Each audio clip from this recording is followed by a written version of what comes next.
Well, hello everybody and welcome to the 380th edition of the Boxing Asylum Nuthouse podcast. I'm your host Steve Wellings, and joining me on the call we have Andy Patterson and Ozzy Smith, going live on YouTube 8 o'clock every Sunday. The Patreon RSS feed updates even shortly after the show concludes. Hello to everyone listening to us during the week on Soundcloud, Apple Podcasts and Spotify. Don't forget to leave a review. Nothing less than 5 stars will be acceptable throughout the month of July. Andy's left one already. How are you getting on this week, Andrew? Not bad, mate. Not bad.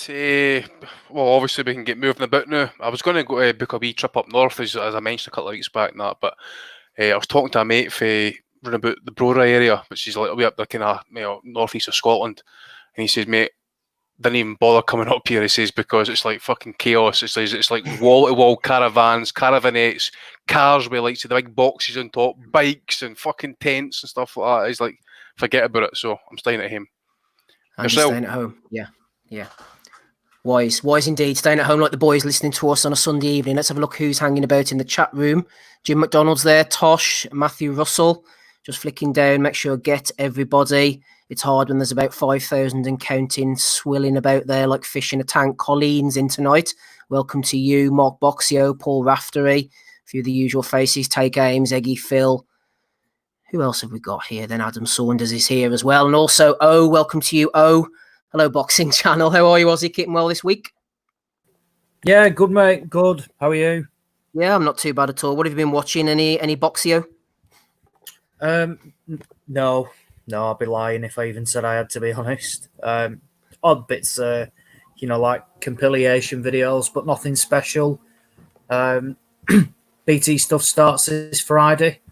And we take it from there. A couple more top ranked shows this week, which we can talk about later on, and that's it. But yeah, I think once it starts back on UK TV, it's something to get you back into a routine of watching boxing on the box anyway. Brad Foster fighting next Friday evening. We will be previewing that. From Brad Foster to Roberto Duran, Andy, seamless transition there. The big man's out of hospital, thankfully. Aye, I want to do it pretty early and stuff. Good to see him. Some others are kind of still struggling with it, unfortunately, and stuff. So it's good to see the old man come out through the shadows. I was watching one of his fights actually just last night. When his 114th professional fight, whatever it was. He fighting a guy called Dave Radford. He was English, the boy. Fought him in South Africa and stuff. So just good to see him kind of recovering. Fights I watched Lucien Boutte against Christian Cruz last night actually. Might a random one. It was on my downloads and stuff. So for about 2005 it was interesting enough actually. I always felt that Boutte had this wee bit of fragility and stuff, and we saw it again in this Christian Cruz fight. We've seen it against Andrade, we've seen it against Froch. But he got clipped in this fight, and the legs did a wee dance. So further proof that his chin wasn't all that great. And I also went back and watched Freitas against Barrios, and Steve Ukemi did the punches for the past episode with Rob and that. So that'll be hitting the feeds at some point. Certainly will be. I think the boys have already got that one. Don't forget to hit the feeds and hit the like button if you're there in the chat, or the dislike button if you think we're shit. Hit something, as long as it's not the wife. Transitioning on, Ozzy. What about Billy Joe Saunders this week? He's been up to no good again, sending out tweets. It's going to be Bellew of the Week material, but someone in the chat said there, let's talk Billy Joe Saunders. I'm a little bit sick talking Billy Joe Saunders, to be honest, as the talent just wastes away. I want to see this guy in the ring, not talking shit on social media. Correct, mate. You summed it up. He is a talent that wastes away, has all of the ability, and particularly at 160, I felt he could have given any of the champions a hard night. He's got that style. He can take a shot. He's not a complete feather fist. He does have his own power, but it's more about the boxing skills, which he has. But he just cannot stay, whether it's motivated or interested. I mean, look, he finally got busy back in 2017. He fought Monroe. And then he probably had a career highlight beating David Lemieux out in Canada where he schooled the guy. And then we were all thinking, right, this is the Saunders that we know he can box like, and he's gonna build on it. And he then has another 12 months out the ring because of the nasal spray issue. He ballooned up massively in weight. He then gets the opportunity to fight that Isufi.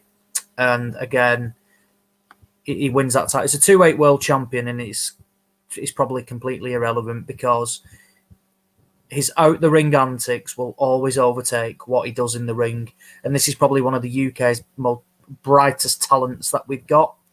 I don't know what's going to happen. He's clearly not interested in fighting Canelo now in September, blaming the virus. So who knows what is going to happen with Billy Joe Saunders? Will we see him fight Callum Smith next? Not sure. He wants another warm-up fight. I mean, how many warm-up fights does this guy want? And then he's going into the big one. Will that even happen? Who knows? But as you say, it's like a broken record, isn't it? Because it's the same story. He books his ideas up, and he's on the downward slope yet again. It's such a shame, Andy. All these millions of fans who saw him on the KSI Logan Paul interview, are just desperate for more Billy Joe Saunders. It's been said by wiser people than me, and I think it's correct, that all these years Eddie has probably looked across the pond and said, I can do something with Saunders. And it turns out now, I think Frank did a damn fine job with him, because Eddie's struggling as hell to do anything with the fellow, right now. Well, the thing is as well, Frank mainly got him home advantage, and that's the one thing that Frank always, by and large, tries to do anyway, get his fighter home advantage. Okay, he took him to Canada for the Lemieux fight and stuff. As I say to you in the chat, and that's probably going to be what he's remembered for, that performance and that hand gesture that he made when he made Lemieux miss that punch. As Ozzy says, it's completely irrelevant. 2-weight champion or whatever and stuff. It's just mind-boggling. All that talent, and it's just kind of like going to waste. And I don't know what it is. I think he's just kind of like mere kind of, I don't know, interesting, just having the kind of the banter life, so to speak. But I agree with Ozzy as well. It's probably more to do with a point of dedication as well. Staying focused. And that. I mean, by this point, what is he? What age is he? 31, 32. He needs to be getting kind of more marquee fights. And Canelo, Golovkin, maybe even a rematch. I mean, even at this point, a Eubank rematch would be fantastic. At this point, Eubank's talking about he might not be able to kind of keep making 160, depending on his metabolism and stuff. And Saunders clearly kind of be disciplined to kind of keep going at 160. So he'll gas out in 6 rounds. So he's kind of like caught in the middle as well, because he's not a 168 fighter, and he can't make 160 without difficulty, probably. So he's stuck on the fence and stuff. And if he's retired, so what? I mean, I'm not going to miss him, because he doesn't fight regularly enough. He doesn't fight the big fights. But as you say, Eddie's struggling to make something to do with him, because obviously with the virus and stuff as well. But that last fight he was in, it was just awful. It was just crap. And to be honest, it does nothing for him at that point. I mean, Lemieux fight, how long ago was that? 3 years? 2 years ago? 17, was it? I think was it December 17 or 16? 17. Jesus Christ. And that's it. That's all he's got to write home about. It's that and that hand gesture that he made, and the copious amounts of shit videos that he makes and that as well, having a bit of laugh and a bit of banter and taking it a wee bit too far and stuff. That is it. It's a completely irrelevant career. And it's a shame, as Ozzy says as well, as he is a great talent, but at the end of the day, it's like everything else. You're going to work hard enough to maximise that talent. Floyd did it. Saunders isn't doing it. So if he's not going to do it, if he doesn't give a shit, why should we give a shit? Andy, just picking up on something we were talking about last week, one of our listeners, if you remember, asked about Tszyu and how good he was going to be. Well, there seems to be a bit of beef going on down under. The Tszyu Horn fight is all but nailed down. And apparently Horn's trainer of 6 years, Glenn Rushton, has gone over to the Tszyu camp. So there's a bit of problems there. He said he's going to give all the secrets away to Tszyu. Horn is a little bit annoyed by this, but looks like the fight's on and there's a defection. So I think the Fox Sports team are going to try and stick this on pay-per-view, maybe. Oh, well, obviously it is going to end on pay-per-view, surely. Eh? I mean, it's Aussies will put anything on pay-per-view. Put Roy Jones, Danny Gray on pay-per-view, for Christ's sake. I caught something. It was a boxing scene. I think he said like he felt betrayed or whatever and stuff. But was this a guy who was this his lead trainer that was in his left? I'm sorry.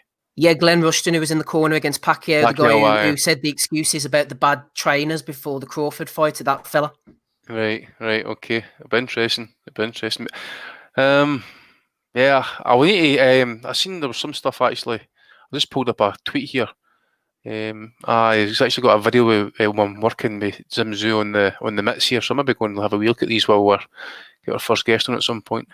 Absolutely. We are expecting our first guest to join soon. Just before we do so, Ozzy, I'm going to take you back to last week, a fight which you've no doubt poured over all week. Miguel Berchelt against Eliezer Valenzuela. Don't worry, I'm not going to ask you about the fight itself, but something interesting, you'll be surprised to hear, did come out of it. There are actually 6 officials I learned during the week used for that fight last week. 3 scoring in person from ringside, just like they usually are, and 3 more scoring the fights from television monitors off-site at home or wherever they were based. It seems that the health authorities in Mexico were seeking to limit the number of people at the event, but I think it gives a chance to see how remote scoring works, see if it's positive, look at implementing it maybe going forward.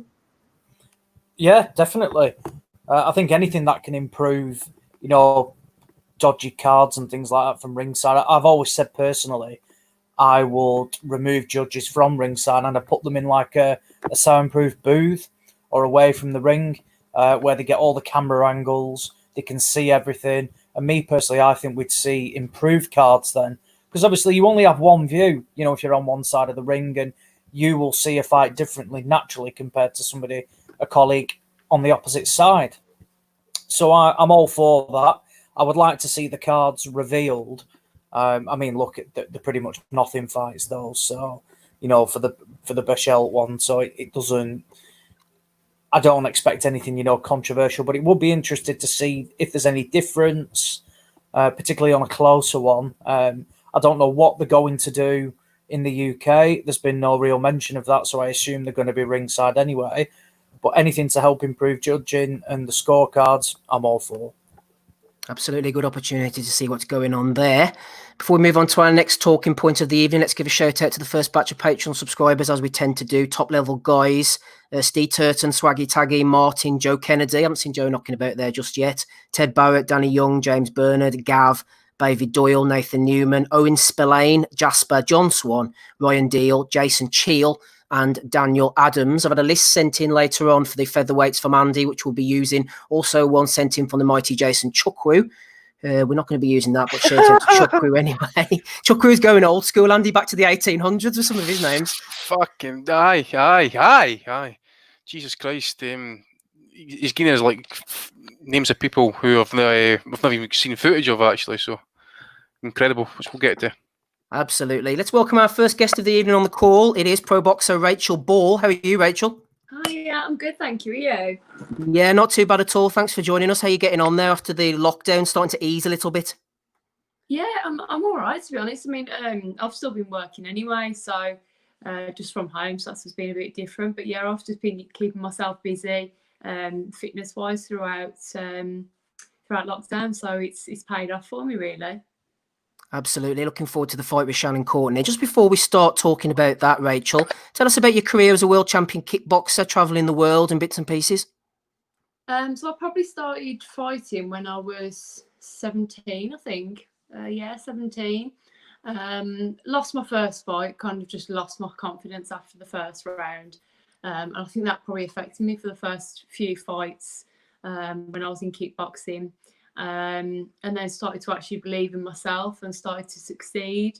Got my first title, which is a British title in kickboxing. I got that in Scotland, and then just progressed on from there, really. And then, a few years later, I got 3 world titles under my belt, 2 that I fought away from home, and got, 1 away from home, which is a brilliant, thing to achieve, really.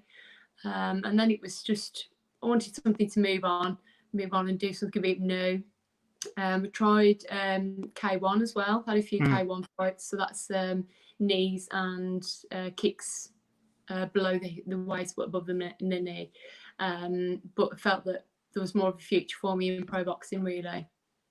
So how did you make that bridge then from kickboxing to pro boxing? Any amateur experience, or did you go straight over? No, I'd had a few white collar fights. They'd gone okay. But it was kind of just being chucked in the deep end, really.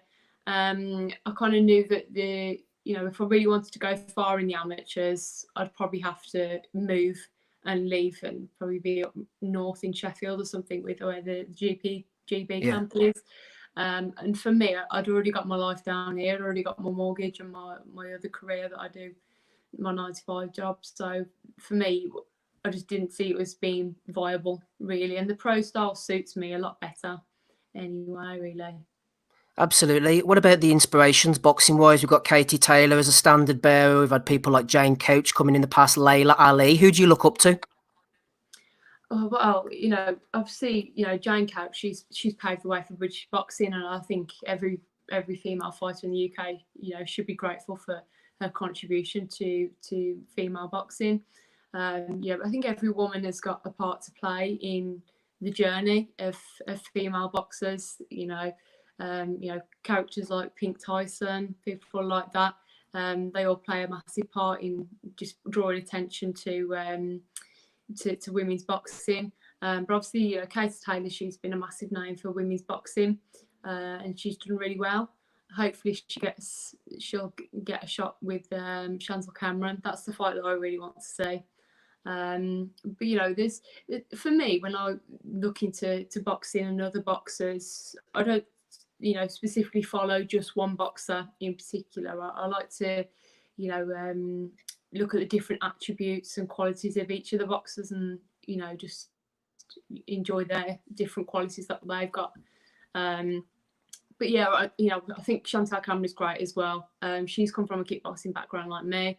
So, if anyone that I want to be like, it's like her. She's been so successful in transitioning from kickboxing to boxing. Absolutely. Just looking at your fight out in Norway, then that's the one defeat on your record. Many think it was a harsh result. What was the experience like, and how did the opportunity come about in the first place, Rachel? Well, I was speaking to my coach about fights that were coming up, and he was speaking to my manager, Errol Johnson, about any potential fights, and there was, Katarina's name came up, and it was going to be for another one of the BCB girls, but she was injured, and I said, yeah, let's do it, let's take it. So that's how the fight came about, to be honest. We thought we could do it. We didn't think we were going over there. I wouldn't say particularly worried. We knew she was a very good and talented boxer, but we thought that, the win was achievable. I had a really good experience over there, very well looked after. Obviously the scorecards, I can't change them now.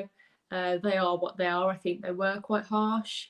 I think if you watch back on the video, all of the highlights are of Katarina and not of myself. But, it was filmed in Norway. She's the home girl. So realistically, can you expect anything different? So yeah, I've earned a lot of respect from that fight, and that's something that you can't get from just having a winning streak, really, is it? So I'm glad I took the fight. I don't have any regrets about it. It's whenever people do look at my record, they go, "Oh, blooming hell, she's fought Katarina Sanders," and she knows, they know how good she is, and that reflects well on me. So. Absolutely. I mean, you've bounced back with a couple of wins, including a 10-rounder. These longer distances, the experience of fighting away, you hope that will stand to you when you go in against Shannon Courtney? Yeah, definitely. I mean, Shannon hasn't had the longer rounds that I have, whereas I've been doing longer round fights for 7 years or so, because in kickboxing I was doing the longer rounds. So I love doing the longer rounds, really. I'm quite an endurance athlete, so it suits me well doing the longer rounds. So I'm glad it's not just a 4-rounder, really. Just to remind our listeners, we've got Rachel Ball on the call. Any social media, Rachel? Because I went onto your Twitter there, Rachel Ball 91, but you haven't logged in a while. Yeah, I'm a bit of a dinosaur when it comes to Twitter, to be honest. I just haven't been able to get to grips with it, to be honest. But I am on Facebook at Rachel Pro Boxer, and on Instagram at Rachel_Pro Boxer as well. Lovely job, great stuff. Tell us about the Shannon Courtney fight then. Obviously, you're quite big for super bantamweight. You'll have physical advantages over her, I think. Yeah. I am a big girl, but I managed to get my weight down. I think I don't carry a lot of weight around really on my body, so that works well for me. In terms of the Shannon Courtney fight, obviously it makes sense to have the fight. To be honest, it makes perfect sense. I've proved myself fighting other people and having risky fights, fighting away from home. I think Shannon's due a test fight anyway. So yeah, it just makes sense, really. It makes sense. I think it's going to be a really good fight. She's naturally an aggressive fighter, and I'm quite dynamic, and I can be very aggressive as well in my style. So I think it's a good combination of the styles, really. Yeah, I mean, you're an outsider, obviously, with the bookies, but that's to be expected. Many people are tipping you to win. People on this podcast think you're going to win. Do you relish that underdog tag? I mean, I'm a very, very humble lady, to be honest with you. So I'm quite happy. People, if they do know me, great. If they don't, well, I'll let my fighting speak for itself when I get in there, and I hope that they, you know, have a good opinion of me after I, you know, showcase my skills. So yeah, I quite like the fact that, you know, I've got a point to prove when I go in there. I'm just enjoying that really aspect and keeping myself focused that, you know, people don't know who I am, but they could very well do so after the fight night. And it could potentially be quite a life-changing night for me. So yeah, bring it on. It's a massive challenge, but let's go for it. Absolutely. People will get the opportunity to see you in action. What do you think about the lack of atmosphere that's going to be there, obviously, in the, you know, in the setup?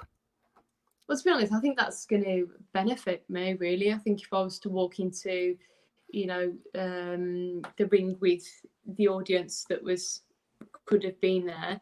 Yeah. Obviously, Shannon's got a bigger presence on social media, you know, and you can't ignore the fact that perhaps the ref or the judges, whoever's going to be marking or, you know, scoring it, could be influenced by the audience and just, you know, on the subconscious hearing the supporters. So for me, I think it's going to be a good thing, to be honest.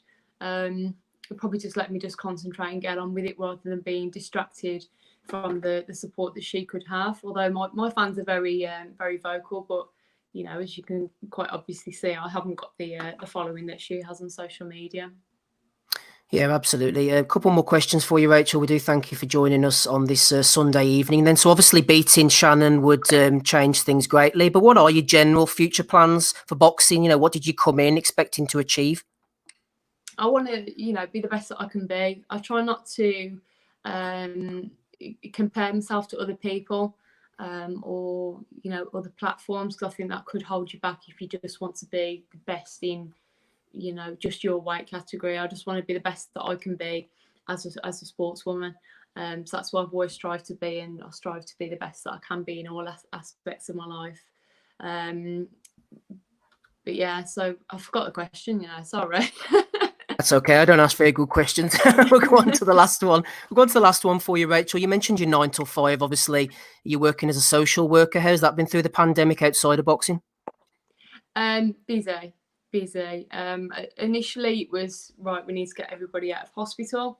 So that's very demanding, especially with some of the people that I work with. They have very, very high cost needs. So that's difficult in itself. I think the public have been really understanding, and we appreciate the fact that they've been so understanding of the demands that we have and the practicalities that we can actually put in place during the pandemic. But I think people's, you know, people who are caring for other people are getting a little bit exhausted now, understandably, and they need that additional support. So it is starting to get, you know, really quite busy again.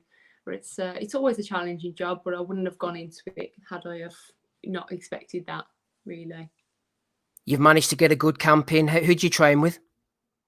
So I train, my coach is Gavin Burrows. I train in TMA in Worcester, and then I also go down to BCB in Wednesbury. So I'm kind of training outside of both gyms at the moment. And then we've got some outside classes at the moment that we do.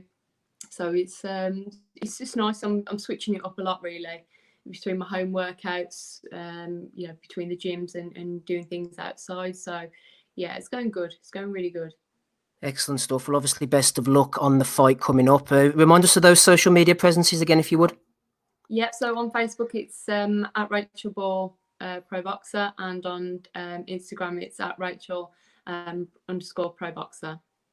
Lovely job. Pleasure having you on. Go and get the job done. Thanks very much, Rachel. Thank you very much. Thank you. All the best. Bye-bye now. Bye-bye. Rachel Ball there joining us on that Sunday evening. Aussie, thanks for sorting that out. Jumping in with the questions, the background research, getting Rachel sorted out. I think she's got a real good chance. She's got a good jab. She's big. She's strong. Rough, tough, rugged, as Russ would say. I hope she gets the job done. I think everybody wants to get the job done, don't they? Like I said it last week. This is the most confident I've felt about a boxing bet in a very long time. The fact that I've been able to see the defeat which is on there, and it's a questionable loss that. As I say, I didn't score it, but I didn't look at it and felt she only won one round on one of the cards. It's just wrong. I think she's all wrong from Courtney, who ain't great at all. And as you said, Steve, she has a jab. She doesn't mind a tear up. She took some shots during that fight in Norway as well, so she can clearly take a shot. I think she'll pick Shannon Courtney off all night, absolutely all night, and I think it'll be relatively straightforward, to be honest. But no, really good talker, clearly relishing the underdog status. And I've no doubt that she'll get the job done, to be honest. Like I said, she's now, let me just check the quick betting price. I backed, as soon as the prices came out, I backed it straight away. So she could still get 13-5 on her to beat Shannon Courtney. So again, where did you get her at, mate? Sorry? Where did you get her at the start of that? I got just under 3-1. So she's coming a bit. She's one of the most popular bets on Odds Checker throughout the boxing and MMA markets. So yeah, clearly people have seen she's good enough, and fingers crossed she does get the job done. She made a wee interesting comment there actually as well. I think she maybe sees herself actually as like some sort of kind of like opponent who's coming in here, but she says that Shannon's really needing a step up. She's needing a test. So I didn't see the Norwegian fight, but just going off what Ozzy was speaking about a few weeks ago and stuff like that, she could be like maybe overmatched here. I think Courtney. I agree. I really think she is. I mean, Steve, you said you managed to catch watch a bit of her on YouTube as well, and I think you felt the same as well. I think Courtney's out of her depth, big time. I think this is the step up which they've probably been somewhat pressured into taking as well, because obviously if she's not going to take a domestic fight, who else can she fight really? Because it's becoming it's a bit of an issue at the moment, flying people into the country. So I think she's no choice but to take this fight. Ball has got the experience from being a kickboxer, travelling away as well. I don't think she's that worried whatsoever. I think she'll be absolutely fine. And she spoke really well as well. So fingers crossed if she does get the job done, we'll get her back on to talk about it after the fight. Absolutely. Good luck to Rachel indeed. Join us on the call. We have the main man, Dave, the hater, Lowback. How are you, Dave? Keeping well? Hello, lads. How you doing? Good stuff. Great to have you on. I know you've come on for a specific reason tonight, Dave. You're a big Serafina fan. Jarrell Miller, was he robbed? You're coming on to make the argument that Jarrell is innocent. This is an interesting one, Dave. That's some forehead she's got, eh? From everything I've been able to glean throughout the week, Serafina no longer works with Jarrell and is now retweeting memes about him. Doesn't work with Greg Cohn anymore either. I think he did time, or is he still in jail, Steve? I'm not sure if he ever went to jail. I know there was some kind of issue. I was reading a Michael Woods article on it. I think Greg's up to no good. Something like wire fraud or something like that. No, I think it was. He got about 6 months, so I can't mind.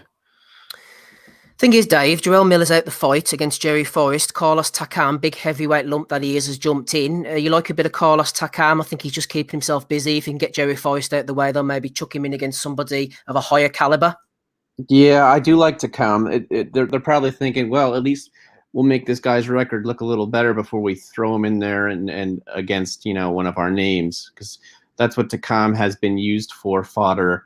To make names look better. And it hasn't always worked for the best. Against Joshua, for example, they threw him in there just hoping that Joshua would have a nice routine defense against a guy who did pretty well against other fighters. But Joshua looked like shit in that fight, and some people say the stoppage was bullshit. Takam's a tricky guy. I like him. He can't really punch that hard for a heavyweight, but he's got a good work rate. He's fun to watch. He gave Povetkin real hell chinned, and that left hook, I think, had some roids on it. That was roided up Povetkin, I believe. I bet Takam beats him without the juice. Takam's not out of the running as far as, solid gatekeepers in the division. I still like the guy. Do you like a bit of Takam, Andy? Carlos Castro's on the undercard, super bantamweight, 25-0. He had decent things about him. He's going in against Cesar Juarez, so I'll be interested to see that one. Dante Stubbs, I thought he fought the other night. I'm getting a bit confused by all this boxing. It's hard to keep up with it, Andy, not because it's flying by, but because it's so shit. Well, yeah, there is that. He says you say Cesar Suarez, or is that the one that fought Dogbo? I think so. And didn't he fight Donaire at one point? Had a bit of a don't know. humdinger, didn't they? I think. Did they? Yeah, I think so. Yeah. So yeah, I mean, it wasn't even great with Big Baby on the card anyway. But even Takam at this point, I mean, what is he? Was he training? Was he meant to be on the card? Was he had a camp? Was he going to be? I'd say probably. He seems to. He strikes me as the type of guy who's always like, have gloves, will travel, give me 10 days, and I'm ready. Type. I know nothing about the guy he's fighting. In fact, no. I've just pulled up his record. He's actually got a fight planned with Hergovich, and on the 17th of April 2021. That's got to be a mistake, surely. What flip? I don't know. Regis Progress fighting Maurice Hooker. That's got to be wrong. When's that Eddie Hearn card taking place in Maryland? Oh, frig, I don't know. Is that the 15th or something? 15th of August, maybe? The box record made a fuck up here with the date then, because they've got it 17th of April 2021. Hergovich against Forrest, Hooker against Prograis, Lucinov against Ndongo. Forrest's got a couple of losses. I think he's going to be another one of those types like that Gregory Corbin. Do you remember him? They bought in against... Who did he fight now, Corbin? He got knocked out by somebody, didn't he? I think it was maybe Charles Martin or somebody like that. Only Corbin I can remember, actually, was the one that cleverly beat at cruiserweight. Was it Shane Corbin? Oh, yeah, him. Jeremy Corbyn would have done a better job, I think. Fucking rat. I mean, as you say, it's shit, this thing. I mean, you've got Mark Kriegel doing what he does. You've got Tim Bradley sitting like fucking 16 mile away from his computer mic and his TV camera and stuff like that, So you got Tessitore just spinning the story and stuff. It's just been shit all round, I don't think ESPN have really put on one competitive fight, really. I mean, apart from maybe the Maloney fight, getting that upset. But other than that, it's been absolute shit. And it says Zepeda against Baranchik was meant to happen next week or the week next and stuff. That's been doing the shitter as well. So it's not good by ESPN. So we've got to hope that maybe what Frank puts on next week and whenever Eddie's card kicks off, was it later on this month? Yeah, 1st of August, isn't it? Yeah, so hopefully we get some decent action out of that. As I say, hopefully we get the upset as well that we expect. And we'll just need to wait and see what happens with this fucking Taylor Serrano fight. I mean, obviously, I think what's her name? Pursoon, I think she's new in the frame now. So, I mean, listen to that. See if you really want to, again, women's boxing, but see if you really want to put a gun at my head, what fight you want? I'd want Taylor Pursoon. I don't want to see Serrano fight. What's the fucking point? Too much hassle with that fight anyway. If Pursoon's willing and able to get her here, and I think she'll be one of the countries now doesn't need to isolate when they come across that as well. I think Pursoon, though, Andy, doesn't she work full time and there's some issue over getting a camp in? Is it? Right. Possibly, yeah. For what I read, I thought she said she would take it anyway, but who knows? We just need like, I think Frank's card might do pretty well. Seeing we've got 50-50s there, domestic fights. I think my gripe with Eddie's card is, I mean, he's got this fucking carry on going on now with, as I say, Serrano and stuff. And, you just imagine if Povetkin, they two are coming from countries actually that are like the top 2 in the world or top 3 in the world with the highest infection rates, highest death rates and stuff like that, including Brazil. What happens if they two arrive in the UK and stuff and they come down with this shit or they've got it and they get tested and that's Eddie's show. 2 of his main fights basically on the one pay-per-view card are doing the shitter. If any of these 2 fighters get that COVID shit, so I think Eddie's gonna maybe miss a trick here, and I know he's trying to kind of get his fighters big fights and stuff, but he needs to kind of stick with the domestic stuff. I think he's taking a chance trying to bring foreign fighters in, to be honest. Yeah. I don't know. It's a strange old world out there. Some of the questions that are coming in as well, and there's a few people in the chat that I haven't seen before hanging around there. One of my favourite things is when someone says, "If you don't do this, we're going to unsubscribe or unsub or stop listening or something." Listen, I couldn't give a flying fuck whether you listen or not. If you want to unsubscribe, Who's this? I don't know. Someone was saying in the chat that they've hashtag unsubbed. Well, let me help you on out there. I don't give a shit whether you listen or not. Paul Rafferty, unsubbed. No, Paul's all right. Like, he's a regular listen. I think it's Colleen or something. No, David Joyce was throwing in a question there. Will the panel discuss whether or not Barry Hearn is worried, as NBC News say, celebrities, politicians, sports people and judges and presidents all on wobbly legs? Look, I mean, we all know about this black book thing. I mean, but what do you want me to say? I mean, you know. You like to call it a black book these days? I don't know. This deny list. Why not call it a white book, you racist, because it's got white pages inside it? I don't know. We all know about the book. What can be done about it, really? I mean, let the people get on with it and sort it out. Yeah, people probably would be asking questions if it wasn't them, but there's nothing I can do about it personally. Like, I'm just a dope on a Sunday evening with a microphone under. You know what I'm saying? Yeah, I was just here to talk shit. I mean, what you want us to say that Barry Hearn's in the Jeffrey Epstein, contact book. If there's one person whose arse is going to be twitchy and making buttons on the seat, it's my namesake, Prince Andrew. So good luck to him. He's got some fucking questions to answer, that boy. There's one thing I will say about it, Dave. Epstein didn't kill himself. I think we can all agree on that. Oh yeah, without doubt. Without fucking doubt. And now they've got his confidant arrested. It'll be Elaine Maxwell didn't kill herself. Well, see, to be honest, actually, that whole family should have been wiped out after that pension scandal that hard put the fucking people through, by the way. So, fucking rat, man. That fucking, was it Robert Maxwell? Yeah, fucking rat. Oh, Robert Maxwell, yeah, I forgot about him. Went overboard on the yacht, didn't they? I think we're going a bit off topic here, but sure, you got to go somewhere, haven't you? Rapping Rob Kelly's on the call. He'll bring us straight back on just before we bring up guest number 2. How you going, Rob? Things all well with you? Hey, gentlemen, what's going on? What have I missed? All the big fights. Missed it all. You missed it all. We've been talking to Saucedo. We've had a female boxer on who's fighting Shannon Courtney. It's all going off in the chat. We're talking about Jeffrey Epstein. Nothing's off the table tonight. Well, best of luck to that young one who's fighting Shannon Courtney. Best of luck to her. Sorry I missed her. You'll be watching the fight when it happens on August the 14th from Fight Camp, though, won't you, Rob? Oh, man, me and this Fight Camp, Steve. That, you know what I mean? That's definitely not going to happen. I'm all over that one. Get on the Fight Camp is old Rob. Right, while I ring up guest number 2, I'm going to bring one of you guys in on a question, and hopefully you can talk for a couple of minutes while I do my business. Matt Dobson is the question asker. I think I'll go to you, Andy. I haven't pre-read this, so if I make a mess of asking it to you, then I do apologise. Matt Dobson over on patreon.com/Boxing Asylum says, of the 3 from Ryan Garcia, Gervonta Davis and Devin Haney, am I crazy for finding Ryan Garcia the least biggest cunt? Gervonta is AB minus the accomplishments and ability to string a sentence together. Haney, the 2-time email champion of the world while fighting shite and being a racist. Garcia at least seems to be in the gym 24/7 with a good team and targeting a legitimate fighter in Linares. His Twitter crying over some bird is unforgivable, but I guess he offends me the least of the 3 currently. Well, I'll let Dave come in a minute here, but he offends me, actually. I think that's a good shout, by the way. No, it's not, because Ryan Garcia fucking offends me. You know why he fucking offends me? Because he's out there moaning like a little bitch about the money that he's getting paid or not getting paid. Right? This is the guy who, supposedly signed, at that point, the biggest contract for an up-and-coming prospect.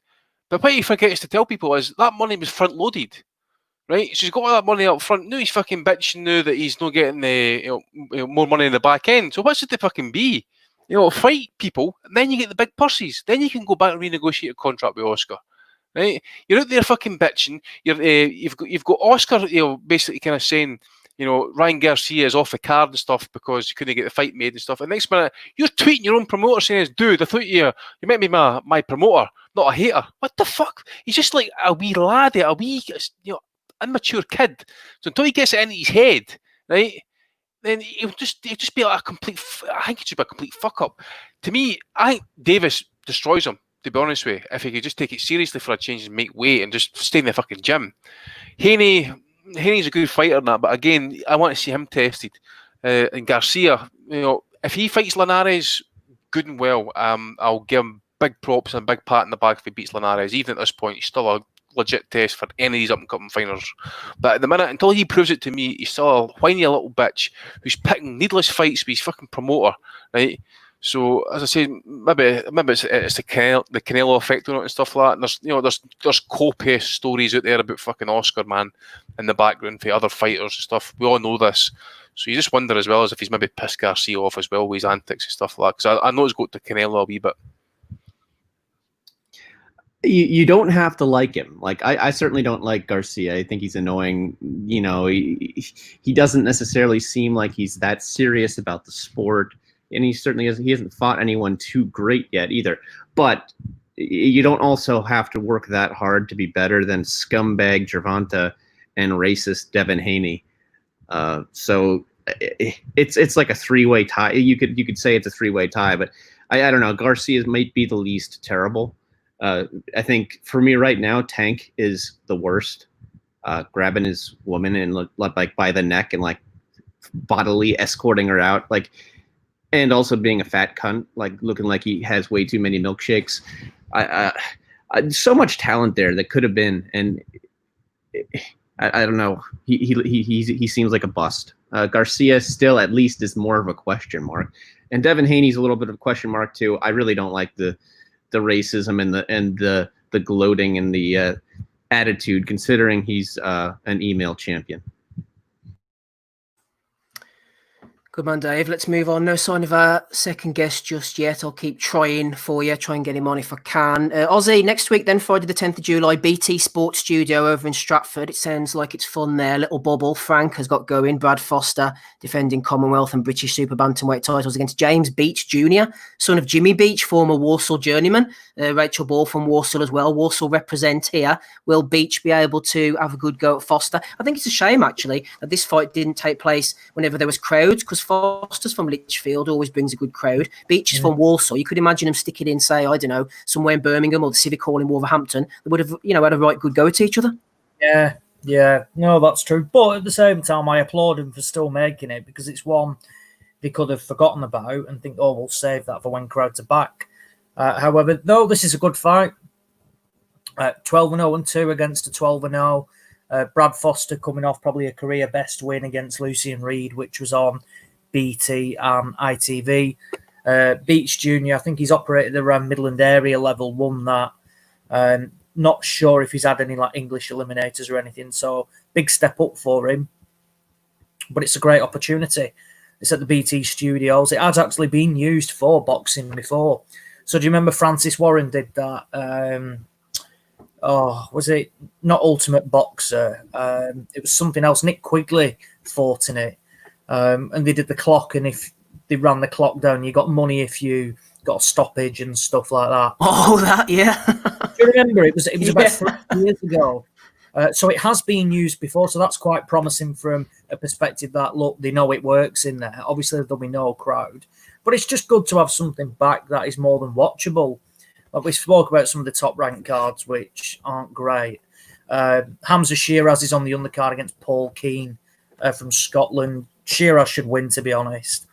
He's a freak. I don't know how he makes 154 because he's massive from a height perspective. Then you've got a couple of other youngsters on the bill as well. Mark Chamberlain, one to watch him, very good talent. David Adelaide, young heavyweight, done a lot of sparring with Dubois,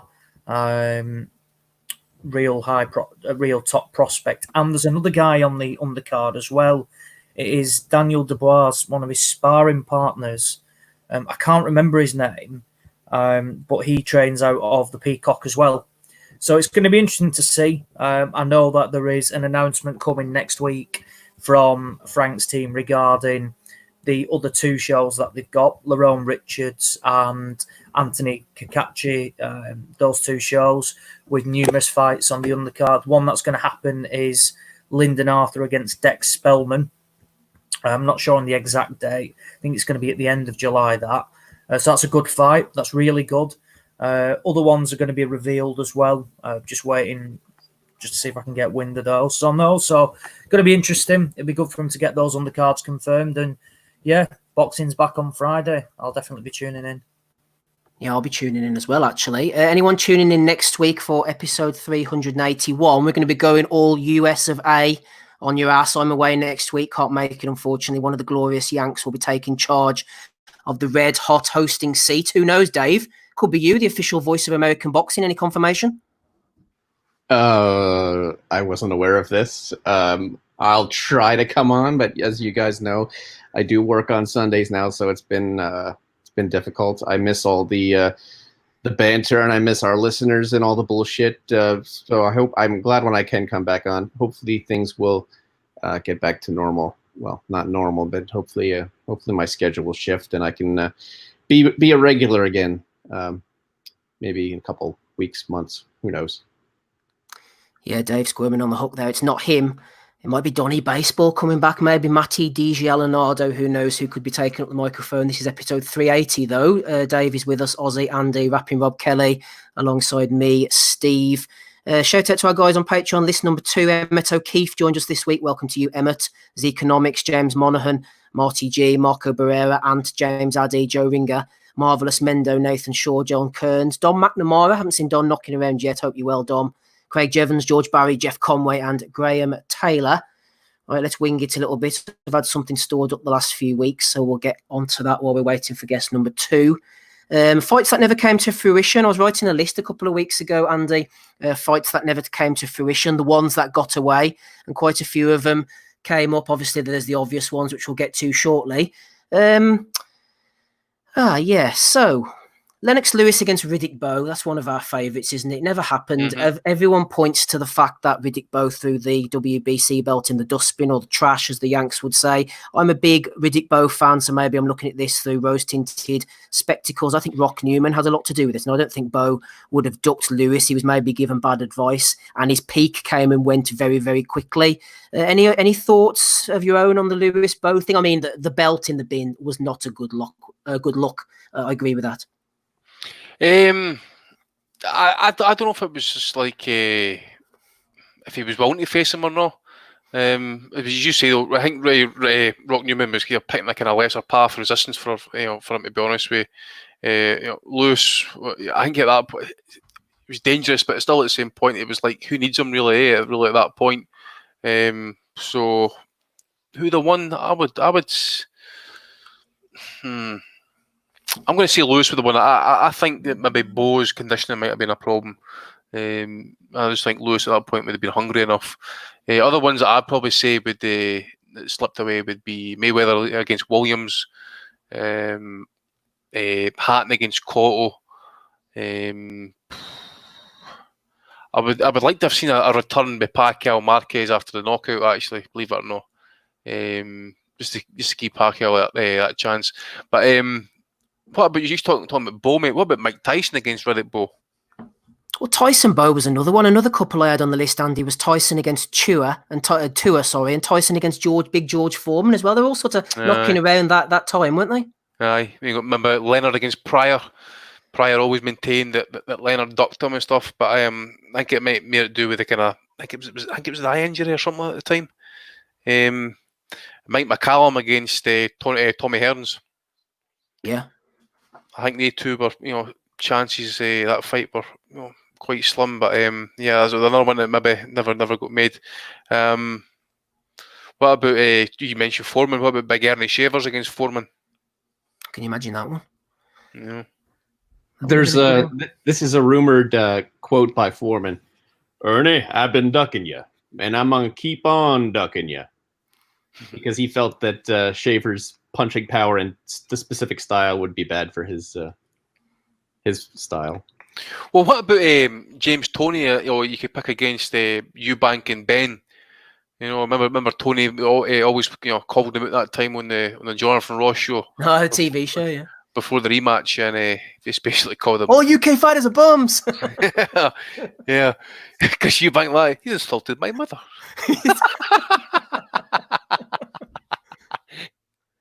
Yeah, I think Arlene Burley, just bringing in Rob there, Arlene Burley makes a good point. Peak for peak, Lennox would break Bo, but at the time it was way closer, because at the time when it was supposed to make, and don't forget, they signed the contract 2 or 3 times for it to happen. I think Bo was in and around the Holyfield fight. He was at his peak. Lewis, of course, wasn't at his peak. So I think it's a damn sight closer. That first time it was signed anyway, Rob. Yeah, I haven't gone back to this too much, so I'm pretty much commenting on it from memory, so I haven't kind of gone back and looked into it. And I suppose I was a young enough kid when this fight was being touted at the time. I remember thinking, like just reading it, that I would have favoured Bo, but I don't think Bo favoured himself against Lewis. I genuinely believe that he didn't fancy it against Lennox Lewis for whatever reason. Maybe it was the Olympic final, because Lewis had beaten him along the way, hadn't he, to winning the super heavyweight title in '88. Or in the medals, did Lewis win a gold? Or he won a medal anyway, didn't he? Medaled in the '88 Olympics. Lewis. And he had beaten Bo as an amateur, and I think Bo just had it in his head that he wasn't going to be able for Lewis, and he was a bit of a boogeyman and a bit of kind of who needs him, like in the who needs you club. So, from memory, I think that was the case, but I do think Bo would have beaten him. As you said, Bo was in his prime. Bo was the heir to the Mike Tyson throne as well. Both from Brownsville, different style of fighter, of course, but there wasn't really Bo couldn't do apart from get himself fit and train. Bill Lewis did medal. He was gold for Canada, right? Yeah, he beat Bo in the final. That's right, for Canada. Yeah, it was the final. I knew they fought in that Olympics. I wasn't quite sure whether it was the final or not. But I think there's a remnant of that in Riddick Bowe's head. But I could be completely wrong. I'm looking at all this from memory. I haven't gone back to it over time. So. Yeah, fair point. Andy mentioned Tony against Eubank there. What about this one, Hater Dave? What about Felix Trinidad against Sugar Shane Mosley? That fight never happened. Maybe after Mosley beat De La Hoya for the first time. Wasn't Trinidad just about to move up to super welter then? I might be getting my dates wrong, but Felix Trinidad against Mosley would have been interesting. That would have been real good. That would have been so much better than about Corte against Trinidad. That would have been good too. I thought they did. No, they didn't know. Mosley versus Trinidad, though. I mean, they'd be exchanging bombs, and I would probably favor Mosley on that. Because I mean, slightly slicker, faster, and maybe even tougher. And Shane is a hard man to crack, and that would have been a much better fight, I think, than. I bet Shane probably wishes he got that fight signed and taken whatever money, because the Vernon Forrest loss really changed the trajectory of his career when he was on top of the world. Hard man to crack unless you have got a good divorce lawyer. Not great then here. Ooh. She's living a good life, by the way. Them fuck all. Her entire life, and she's living a good life. I think we forget about Trinidad, Andy. That run he went on at welter, wasn't it? When he had about 15 defences, I think, up to and including the De La Hoya win. I mean, that was he beat Yuri Boy Campas, who was undefeated. Yeah. Beat Penel Whitaker. Beat Oscar. Went on up and beat Vargas. He was a hell of a fighter. He got knocked down, but as the old song goes, he got back up again. Trinidad. Yeah, he did Camacho as well. He always really good fighters that he faced. As I say, I'm just trying to think top of my head on our fight. Actually, there was one involving Morales. Was Marquez Morales ever a possibility? That's on my list. It was a possibility. They're both accusing each other of ducking. I think Marquez said that Morales didn't want it. Morales said there a couple of months ago that Marquez didn't want it. They both would have taken it. I think if it had been right.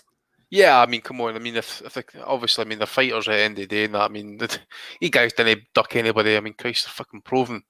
Yeah, it's a shame that one never happened. So, what other ones you got on the list? Oh, let's have a look, shall we? Let's have a look. I have Hatton against Junior Witter. That would have been a good one, wouldn't it? Would it really? I mean, can you imagine if Hatton, couldn't get to Witter, man? It'd be he on the back foot on it. I think Witter might have given him a few issues, Maybe catching him would have been one of them. Obviously, Kovalev Stevenson, one of the sought after fights the last 5, 6, 7 years or whatever it was. Not really wanted to see that one. Kathy Duver pulled Kovalev out of the purse bid, didn't he? Said that he couldn't fight off HBO or something. She said. Aye, but then obviously, yeah, they both had issues in that. Stevenson walked away, then Kovalev's side said something to do with the contract, and there's something to do with WBC mandatory, or I don't know. It was one of the belts and stuff. Big clamour for Ward and Golovkin at one time. I remember from a lot of Triple G fans back in his reign. Aye, Golovkin Ward. Aye, that's right. What about this one, Rob? What about Ricky Hatton against Miguel Cotto? They were both on a really good run at one point. Obviously, Hatton bumped into Mayweather, Cotto bumped into Margarito. I would, yeah. Who would you rather bump into? It's a fucking tough one, that one, isn't it? Cotto and Hatton would have, in their primes at 140, would have been an absolute fucking brilliant fight, man. Absolutely brilliant. Because Ricky kind of only knew one way to fight too. Like, as effective as it was, he was going to come forward, wasn't he? And Cotto was. You could give question marks over his vacant titles, over maybe jacking it or whatever, but he was a hell of a fighter, man. Not having that, he wasn't a great fighter, that would have been a cracker. And kind of tied at the edge towards Cotto, but not. I wouldn't give that with 100% conviction, and I'd say Cotto wasn't going to come to Manchester, was he? He's not going to come to Manchester at 2 o'clock in the morning, a la Tszyu, so that's going to be in New York in front of about 10,000 Puerto Ricans, that one, give Cotto the slight edge, but I think the talk of the fight was the wrong time. I think because Hatton was still to fight Tszyu, and Cotto was just starting to establish himself really as a kind of world champion as such. I just don't think the timing was right. I think it was maybe a year or two, well, certainly a year too early anyway. I think. Yeah, I'd agree with that. It would have been a right cracker fight before. I mean, obviously once Hatton loses to Mayweather, I think you don't see the same Ricky Hatton again after that. Whether it's, and I don't think I'm not trying to kind of say that Floyd gave him such a beating or whatever, but it's just I think depleting himself, not living the life and that. I think it was gone from him shortly after that. But on the come up, like him versus, it would have been a tremendous fight. Great tear up that. Ozzy, let's throw one over to you. We're going on about fights that were never made and would have been good, obviously, if they had been made. There's quite a few on my list here. One of them, the guys in the chat's thrown in, which was also listed as number 1, Carl Froch against Joe Calzaghe. I just want to segue into this, Ozzy, with a belly of the week from George Nada. He sent it in this week. He said, can we throw this entire interview that Carl Froch did into the belly of the week mix? King Cobra Conk disparages Calzaghe once again. Then George said something interesting, which I don't necessarily agree with entirely. He needs to get over the gulf in talent between the two. I wouldn't call the disparity in talent between Froch and Calzaghe, given by what they both achieved, a gulf personally. No, not at all. Not at all. No. Calzaghe ducked him. Oh, here we go. Here's fucking hater straight in here. Eh? Again, just like Cotto against Hatton, the fight was at the wrong time, especially for Froch, because Calzaghe was past that point. Froch was still trying to get to world level. Calzaghe was looking at Hopkins by this point, so it was the wrong time, But no, it was who needs you, wasn't it? You need Froch when you're Calzaghe at that stage. Well, it was like Froch De Gale at the end of Froch's career, wasn't it? It was exactly like that. From where De Gale was banging the drum and was trying to force himself into a mandatory, and anyway, Froch called it quits, and that does happen. I wouldn't say there was a gulf in terms of differences because they both had excellent careers. Both were big players in the 168 division. Would I pick Calzaghe? Yes. I certainly don't think it'd be a walk in the park. It'd be an easy fight because I think it's only really Andre Ward who was nullified Froch and made it relatively easy. So I think it's one that obviously you look back and you wish could have happened. But Andy's right as well. They were never. It would have been great to see, but it wouldn't have been prime in prime. Calzaghe was obviously looking at like your Hopkins and had that real bad hand issues, and Froch was on his way up. But no, it's one that it would have been great. It certainly would have been great to see, and I still think it would have been a tremendous fight as well. But it's really interesting because I actually think Froch might have had the edge on Calzaghe at that stage, but only at that stage of his career, because I think Calzaghe got out at the perfect time, man. 2 massive paydays and just said goodbye to it. Not forgetting, I know he's in with, people said at the time it was an old version of Hopkins. You kind of have to take that back now, seeing what Hopkins did after the Calzaghe fight, but an older version of Jones, and they both dropped him early in the fight, and maybe he just thought he was regressing slightly, and he just called it quits. So I think it would have been the wrong time for maybe even to see that fight, because definitely not prime for prime, but prime for prime, that's a very fucking close fight, man. I think I really do. Like, I agree. Froch does not go away. Like, you know what I mean? He's going to be right there with you till the last round, no matter what. A hard bastard, like. And I don't think, Calzaghe would have outboxed him easily by that much at all. Like, I think that would have been a fucking cracker, that fight one. Absolutely brilliant. I agree with him, Dave. Just before you come in, I'm just going to say I think Calzaghe wins prime for prime, but that's a tough fight. That is. Froch doesn't go away for anybody. He was a damn fine fight, and people forget about Calzaghe, Dave. There was a lot of frustration with his career leading up to Lacey. That point after Lacey onwards, he really saved his career at the top level. I think he fought a lot of shit. People forget he couldn't get fights. He had hand trouble. He wouldn't fly. The Glenn Johnson fight was going to happen. The Clinton Woods fight was going to happen. There was a lot of sort of people getting fed up with the defenses that Calzaghe was making, and then he turned it right around from Lacey onwards. Go ahead, Dave. Well, you geared me up there to get all over and praise Calzaghe, but I was actually going to shit on him because I from Jeff Lacey on, where Jeff Lacey was, I guess he was drummed up to be something, but he never really was anything. And I liked what a point that Clinton Woods made during our interview with him, or your interview with him, Steve, really, was that everyone forgets about the Glenn Johnson knockout of Roy Jones. And it was massive. And that was really because after Tarver, you could say, well, maybe he just caught him. Everybody gets caught. Maybe Roy's still got something left. But Glenn Johnson, beat him up most of the fight and then iced him cold. Glenn Johnson was never a massive puncher anyway. And instead of facing Glenn Johnson, Calzaghe fights the bigger name, Roy Jones, when he's completely shot to shit. Been obliterated by Glenn Johnson, the guy Calzaghe didn't fight, and he still gets dropped by him in the first round. Did worse against him than Johnson did. And that's hailed as one of his. To me, he ended on a low note. To me, Calzaghe. A lot of people think that Roy Jones fight is some wonderful little crystallizing exclamation point for his career. I think it's an embarrassment. Got dropped and actually was hurt by shot to shit Roy Jones. Fuck Calzaghe. And you know what? Jones lost 9 fights. 8 of them were by knockout, and the only one he didn't lose by knockout was to Jones.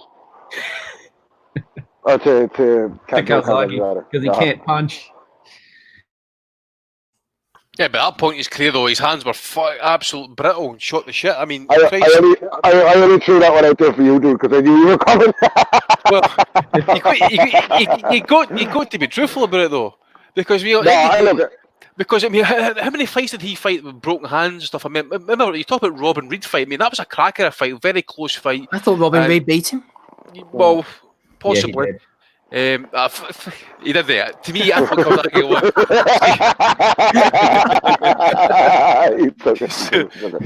So I was saying, I remember it was an Evans Sheriff fight. Broke his hand and that. I remember seeing the video in the change room and stuff. Man, what a mess he was in trying to get that glove off. In the Lacey fight as well. See if it wasn't for his dad, that Lacey fight would never have happened, because he was going to pull out that fight as well with the hand problems and stuff. And there was a thing about Joe, right? He was an introvert, right? And he really was a kind of shy kid and stuff like that, But he kind of, I don't know, man.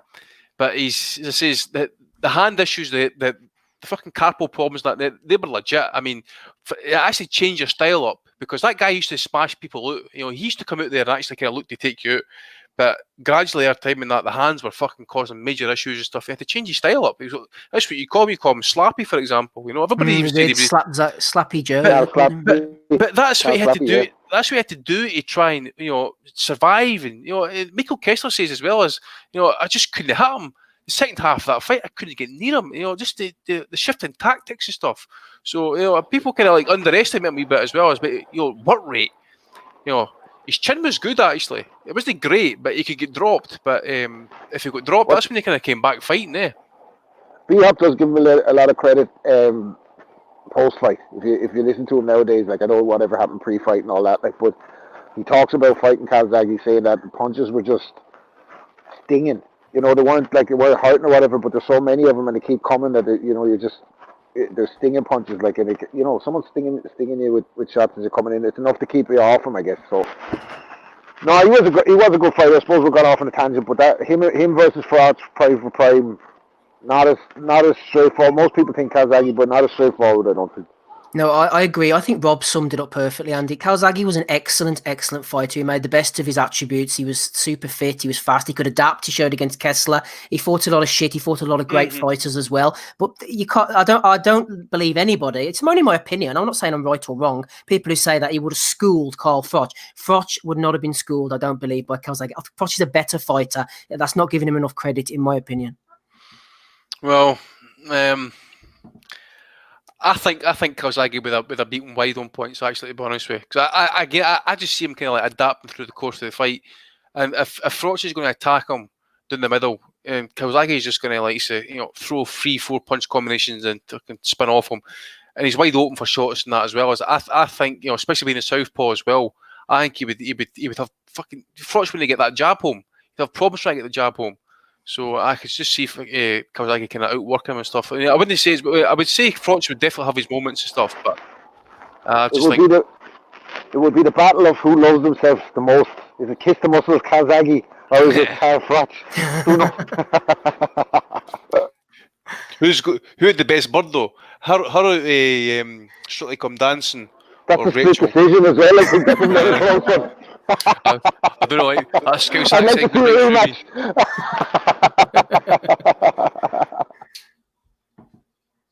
Yeah, no, the guys in the chat are making good points. Like I say, there's no be all and end all. You wouldn't know, but yeah, I think we'll move on. Any more fights on the list then? Let's have a look. Hater Dave, what about the fights that got away involving Floyd Mayweather? People often point to the guys he didn't fight and say, oh, this guy would have given him trouble. This other fella might have just beaten him. I personally don't think Amir Khan, Paul Williams, or Antonio Margarito, the three on my list, would have beaten Mayweather. What do you think, Dave? Paul Williams would have given him a tough one, I think. He because of work rate and length, and if he'd have to fight like a really good fight. But Williams was only lost to was it Carlos Quintana, right? On his way up, sort of. Martinez as well later. Yeah. You forget about that Martinez defeat, man. Yeah, but Martinez was, a different animal than Floyd. I don't think Floyd came into fights with that kind of power. I don't think he even had the capability to punch like that. Really, he'd certainly hurt his hand if he threw that kind of punch that iced Williams. But I also, Martinez is a bigger guy. But I think Floyd probably would have beat those three guys. Honestly, yeah. And I used to like be more on the Floyd hate train of like, oh, look, he ducked all these guys. The problem really with Floyd is he didn't fight the guys at their best. Cotto, for sure. Pacquiao, for sure. De La Hoya. And even still, Mosley almost had him out of there with one shot. Or I guess it was a couple. I'm not sure he really had him out of there. There's a bit of artistic license there, David. All right. Well, he almost. Here's one. Did Floyd drop the ball by not going to 60 to fight Sergio Martinez when he was the champion? No. Do you think I think he dropped the ball, missing a chance. He made no business up there, to be honest with you. And I did call for him at one point to go to 160 because I wanted to see Golovkin smash him up, but. Martinez is much smaller. Like, Martinez is 155 anyway. Like, so I'm wondering, did he drop the ball because he would have beaten like the best at 54 pretty easily? Martinez on the smaller side for a middleweight. It would have been it would have been a steal again, and one that we'd look back on and say, oh well, Martinez was a smaller middleweight or whatever. But I think he dropped the ball by not going up to 60 there to get the title. Like. You just know that Floyd would put a catch weight on that fight, though. Maybe forcing them to come down to 155 and that, And at that age as well. Okay, I know he'd been at light middleweight a few years before that, but still, you just know Floyd would have made that demand. Like, I think Floyd maybe take it, but I think it's a fight he could have won. Is what I'm saying. I think Floyd maybe saw the Martinez Williams knockout and thought, "No, I don't fancy any of that." Yeah, Martinez in the form that he was when he became champion against Pavlik, when he knocked out Williams, and against I forget the guy's name. he was undefeated at the time, but he just jabbed the shit out of him and knocked him down like Sergei Zinzuruk. Yeah, the razor. In that form, I think Martinez gives Floyd a tough fight. He quickly declined, obviously, when he gets to Martin Murray, and then he's basically a cripple. But I think for a very brief time, Martinez was really something special. But that's the point I'm looking for Floyd to go to 60 to fight him when you can see that he's fucking, you know what I mean? They just thought it'd be Floyd-esque to do that as well, like get him when he's fucking robot legs, like. But yeah, didn't happen. But I think Floyd should have gone to 60. Any Floyd fighters on your opponents, Rob, on your list that you would have liked to see him fight? Possibly could have given him trouble. No, I don't think so. Not that I could think back of. Like at the time, he was number 2 pound for pound when Jones was still active, and then he became the natural number 1 pound for pound. And like we said, in some of these fantasy matchups, the only time you've seen anybody impose their style on Floyd effectively is Castillo won, Maidana won, and Zab Judah for the first 3 rounds. And apart from that, pretty much he didn't even really ship too many rounds. Like, you know what I mean? So I couldn't see anybody out there. Maybe Paul Williams. Paul Williams was very long and tall, and at the time was like touted as the next kind of, Thomas Hearns by some part. He was very, very highly thought of, Paul Williams, at the time. I remember R.A. the Rugged Man, we spoke about that before, put that to Mayweather on that satellite radio interview that Paul Williams would have happily come to 47 or to 54 to fight him at any stage. Like, but you're reaching, I think. I think you're right. I don't think Margarito gives him the toughest fight out of those. I think the list that you had, like, especially Margarito, if you get him with the loaded gloves as well, man, give him that advantage in there. Yeah, that's true. I remember thinking I was scared of the punching powder of Antonio Margarito. I think it was in the Cintron rematch, where if you look at Cintron's face, sometimes the fighters, you see them take a shot and their facial expression gives it away. Most of them help maintain a poker face, but for example, Curtis Stevens, when he got clipped by Golovkin when he hits the deck, like, holy fuck, what the fuck was that? I remember Cintron just being completely decimated in the rematch, and I remember thinking, this guy is a fucking Terminator, Antonio Margarito. And then obviously it transpired there was a bit of controversy, and where you stand on that is, was he guilty, was he not guilty, whatever. But yeah, I think him in his prime probably would have given Floyd the best fight out of that list. Going from Floyd down to the light middleweights of Britain in the early 2000s, Mike Wigener has thrown a good one in. He said Martinez struggled against Richard the Secret Williams. This is my era now. IBO title fights. One of them, in fact, I think took place in Belfast. Martinez went hell for leather twice against Richard the Secret Williams. Now, Williams was a very good fighter, but this was the IBO, WBF, WBU Sky era. And they had Richard Williams, they had Steve Roberts, who I think was a WBU fighter, a southpaw. Sky had Michael Jones, who was a good fighter, Paul Samuels, Anthony Farnell, Takaloo, Jamie Moore. A few of them did fight each other, but the majority of them actually didn't. So that was a golden era of British light middleweights. Just so I throw my phone away here. Someone's trying to ring me. Not on a Sunday night, you don't. Last one, Andy. Jones Jr. versus Nigel Benn. That would have been an interesting one, wouldn't it? Roy Jones Jr. against Nigel Benn. What do you think? When was that one touted for? That was mentioned a couple of times, wasn't it? I think around the late 90s or mid to late 90s, whenever Jones opted instead to go from super middle back down to middle. Was it to fight James Toney? I'm going off the top of my head here. Well, I'll tell you one. Actually, you mentioned Ben and you mentioned Jones. I'll not talk about this fight per se, but you got Roy Jones against Darius Michalczewski. And what about this one? I don't know if he's heard about this one, but there was talk at one point about trying to get Nigel Benn to fight Roberto Duran. Bob tried to make that fight run about the late 80s and stuff. I'm trying to recall that Ben Jones stuff actually. I think a couple of times they talked about it, Andy, but nothing ever got put in stone, obviously. Well, it was Steve Collins and Roy Jones was always the one that was kind of like went by the way by in that. I know Collins was chasing it even like 5 years ago in that. But Jones would have beat. I'm Irish, right? And Collins is a hero over here, especially to the casuals, like. And I thought he was a good fighter. I was very enthused about him being a middleweight in my favourite division. When I was a young fella, I always checked for his results, and he lost like to Reggie Johnson and Mike McCallum. So no shame, two very good fighters, like in his world title attempts at 60. But to hear him talk on that gloves are off special with the super middleweight, he had no business. Roy Jones would have beat the living shit out of Steve Collins.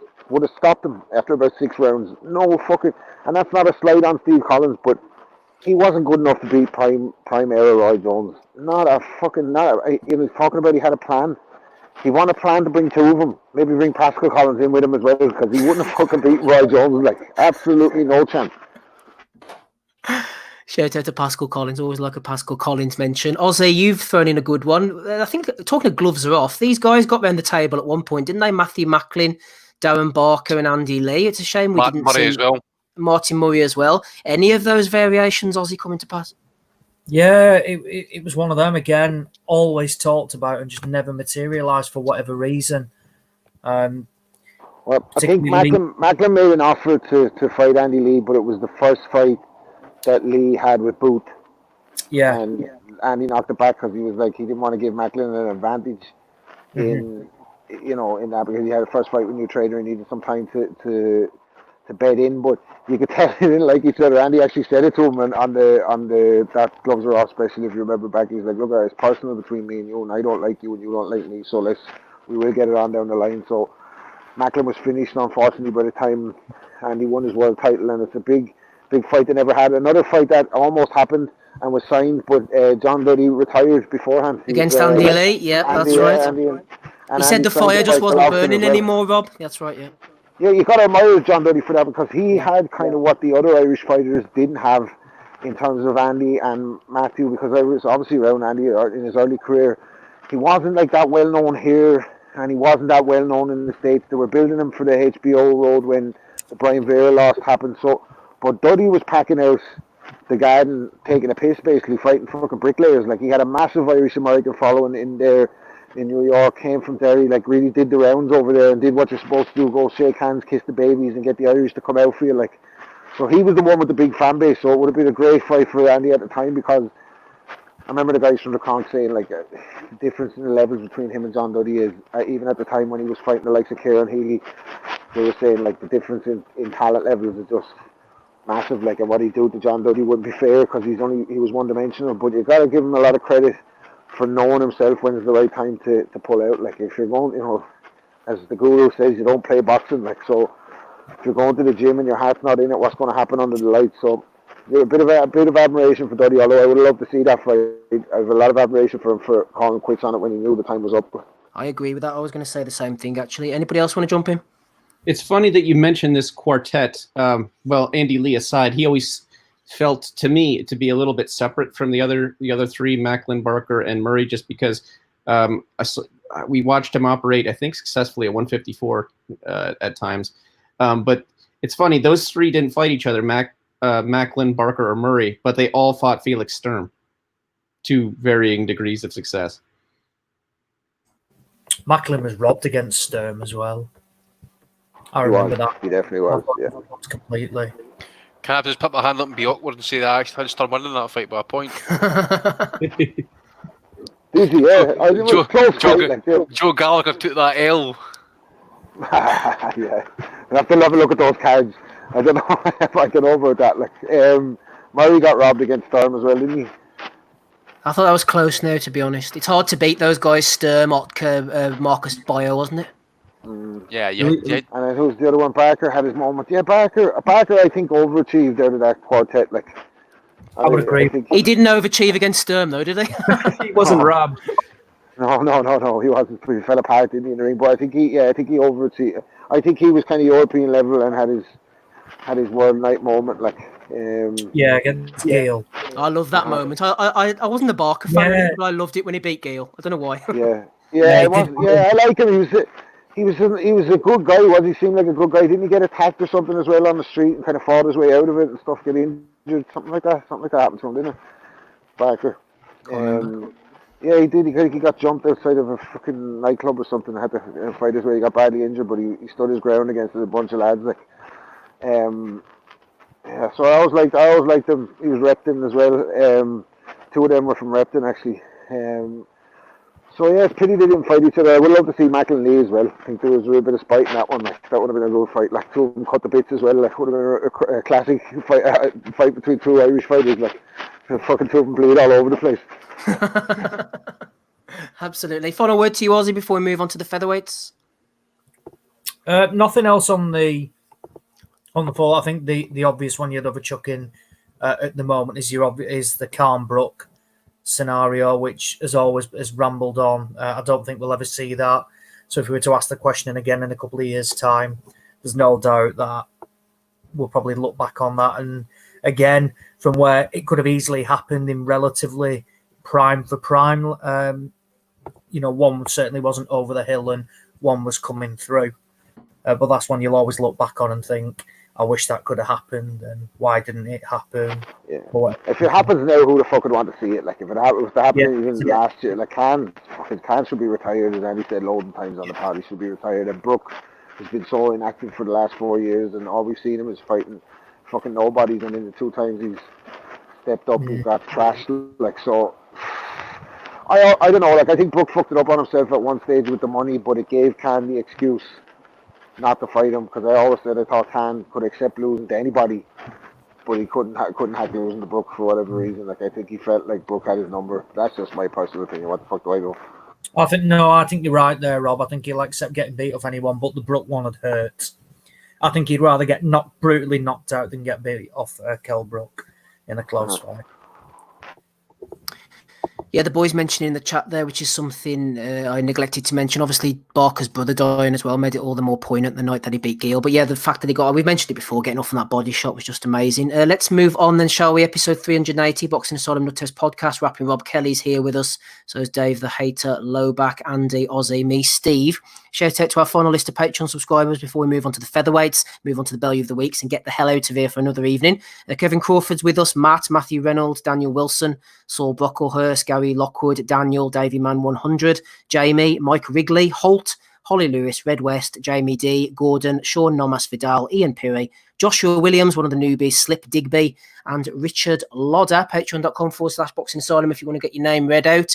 If not, then who the hell cares? Let's get on to the featherweights then. Andy has put these in for this week. You feeling confident, Andy? Feeling strong? Yeah. We could do the 2 lists. We could do Chuck Wilson. We could do my one if you want. Just to stretch it out a bit if you want. I think Chuckaroo's list might be a bit. I think Chuckaroo's list might stretch it all right. Oh Jesus Christ, man! We'll have to get the microfiche out to read the documents to research fucking Chuckaroo's Microfiche, fuck man, we need to put in DNA swabs to get fucking eggs in this fight. Jesus Christ! I feel asleep.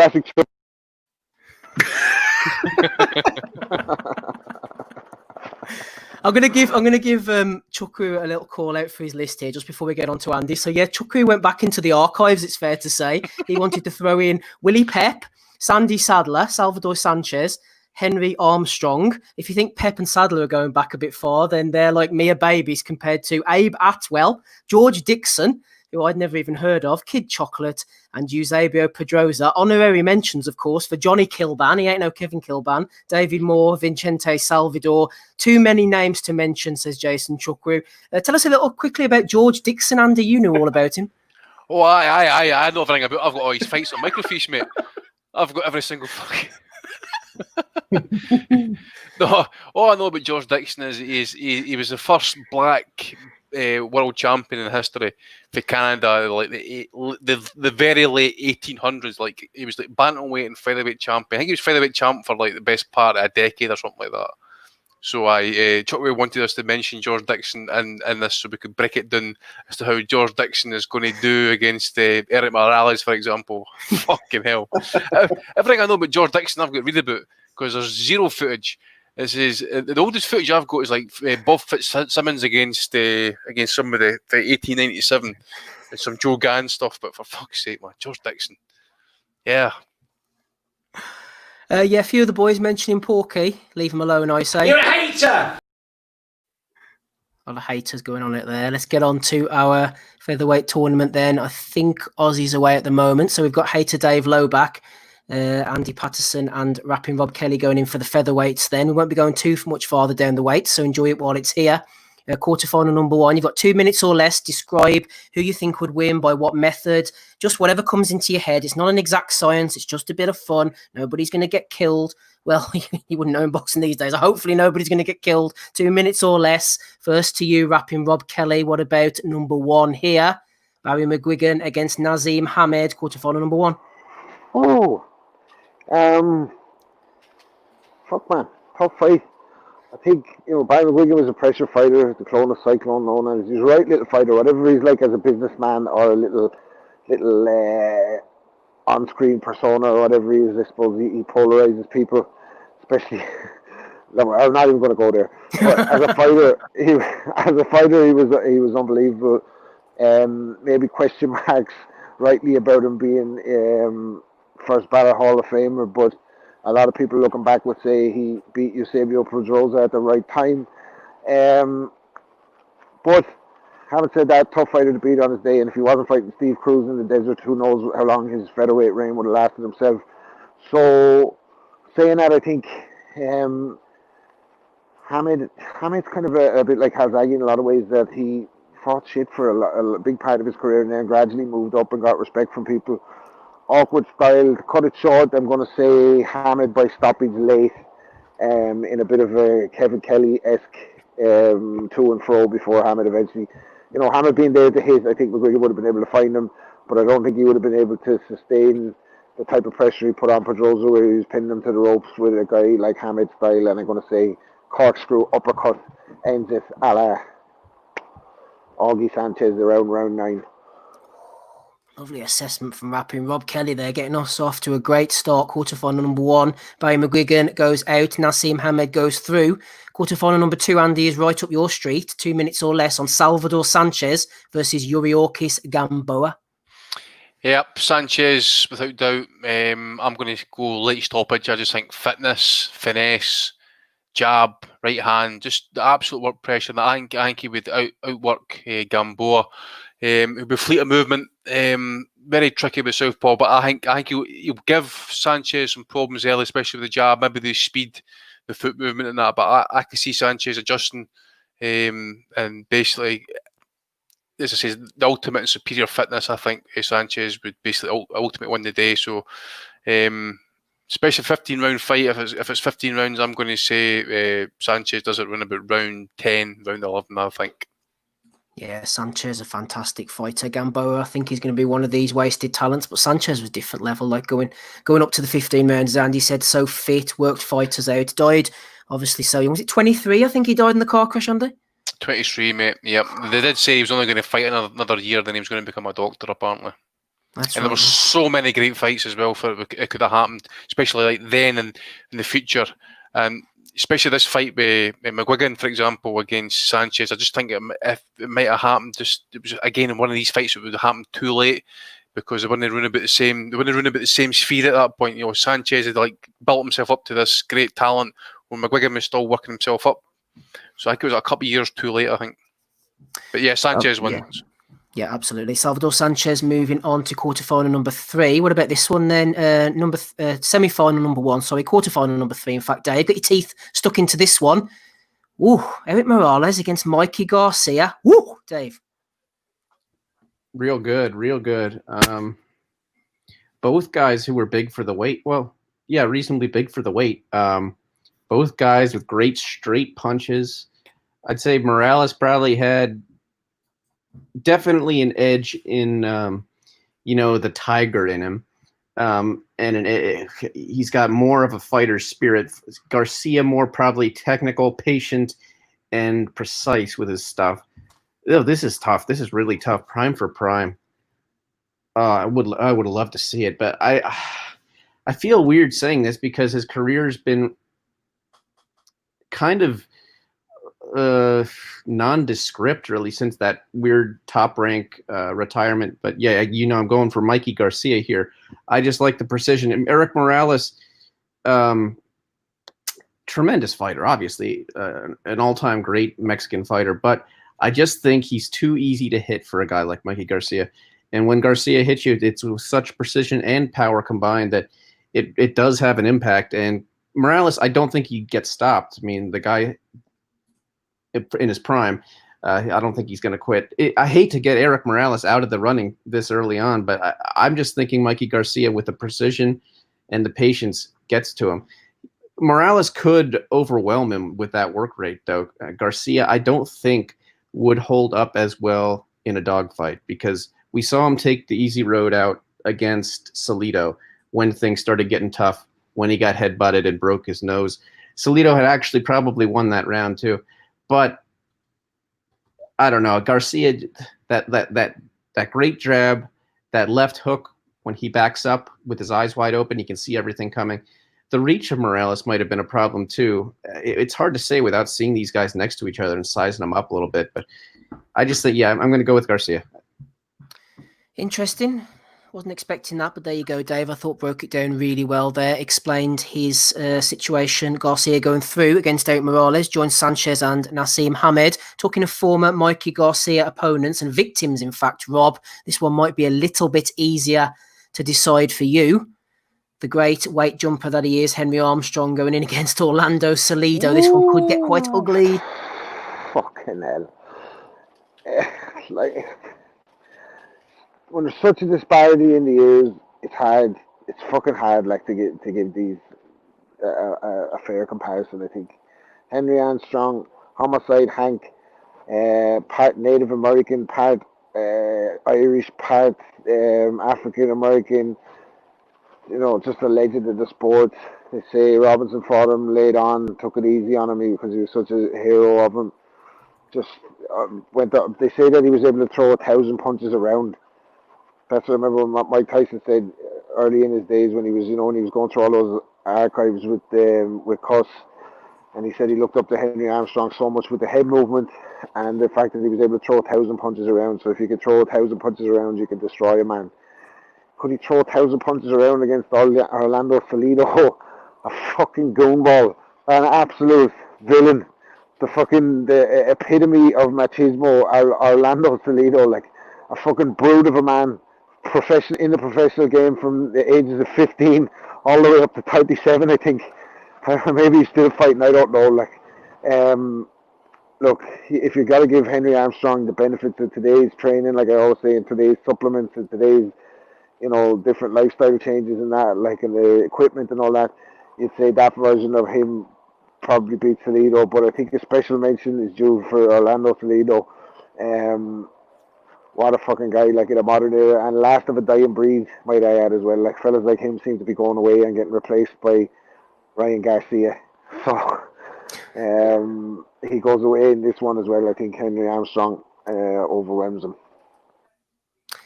Yeah, I'm a bit of a Salido hater, to be honest. I saw him fight live against Juan Manuel Marquez back in 2004. I think it might have been for the WBO featherweight title, and Salido, he'd had about 10 losses on the record by that point. Two great fights, too. Marquez against Salido? God, that's 12 rounds I'm never going to get. No, so I thought you meant Lopez, sorry. Salido Lopez. No, Juan Manuel Marquez against... Sorry, oh my God. my mistake. I misheard you there. I thought you said Lopez, sorry, mate. Steve's just mad at Salido because he beat Orlando Cruz. No. Oh, did he? Made him take a knee. No, these people nowadays, by the way. I want to down after that one. What was I going to say though? Salido, I can understand why people don't like him, but I kind of like the anti-hero sometimes. We don't have enough of him in boxing these days. Yeah, I know. These goonies like Salido, and then his fights with Vargas and all down the stretch. Fuck me, what? How much fucking punishment does he have to take, and it's still coming? And gave Lomachenko his only L as well. So Salido, a special guy as well. For me, anyway. No, he is a bit of a magnificent bastard. I do like people who don't give a fuck in general, so I am only joking. But yeah, that was a poor fight. But I'll give Salido the benefit of the doubt. Let's move on to the semi-finals then, boys. First one to you, hater Dave Lowback. We have Naseem Hamed against Salvador Sanchez. Semi-final number 1, Naseem Hamed against Salvador Sanchez, Dave. This is really tough because I have to admit, I've only seen one fight full of Salvador Sanchez, which was obviously the final one, the big one against Azuma Nelson. And I mean, incredible legend, obviously. Terrible that he died so young. I think I got to give him this because he had the boxing talent, he had the chin, he had basically everything. I got to give him this against Hamed. He'd probably be given some trouble, take some big shots, but could Hamed really hit him enough to hurt him? Because if Hamed doesn't get him out of there in like 3 rounds, I think the pressure, the grit, and everything about Sanchez is going to just overwhelm him and probably get him stopped in about 8 rounds. Sanchez by stoppage. Sanchez by stoppage over Hamed then. Semi-final number 2, Andy. Wasn't expecting to see Mikey Garcia here, but he is against Henry Armstrong. Yeah, homicide Hank, mate. Probably stoppage as well. And it's not a slight against Garcia, but he's just your typical textbook boxer. Maybe slightly more power, obviously, at featherweight, which is probably his more optimal weight, actually. But I just think with the non-stop high pressure for Armstrong, as Rob says, man, he punched for every second, every round, just about. And I rate him that highly, and I've got him in the top 5 fighters of all time, actually, just because there's nobody who will ever do what he did again, actually, and it's to be respected as well. And plus, he went the distance with a prime Sugar Ray Robinson at welterweight. So I'm going to say Armstrong stops him about round 10. And to put that into perspective for younger listeners, he was a 3-weight world champion in the era where there was no half-weight. So by today's standards, that's a 6-weight world champion, assuming he'd win the ones in between as well. Yeah, featherweight, lightweight, and welterweight, Dave, back when you had to beat the man to become the man. And he almost won the middleweight championship somehow.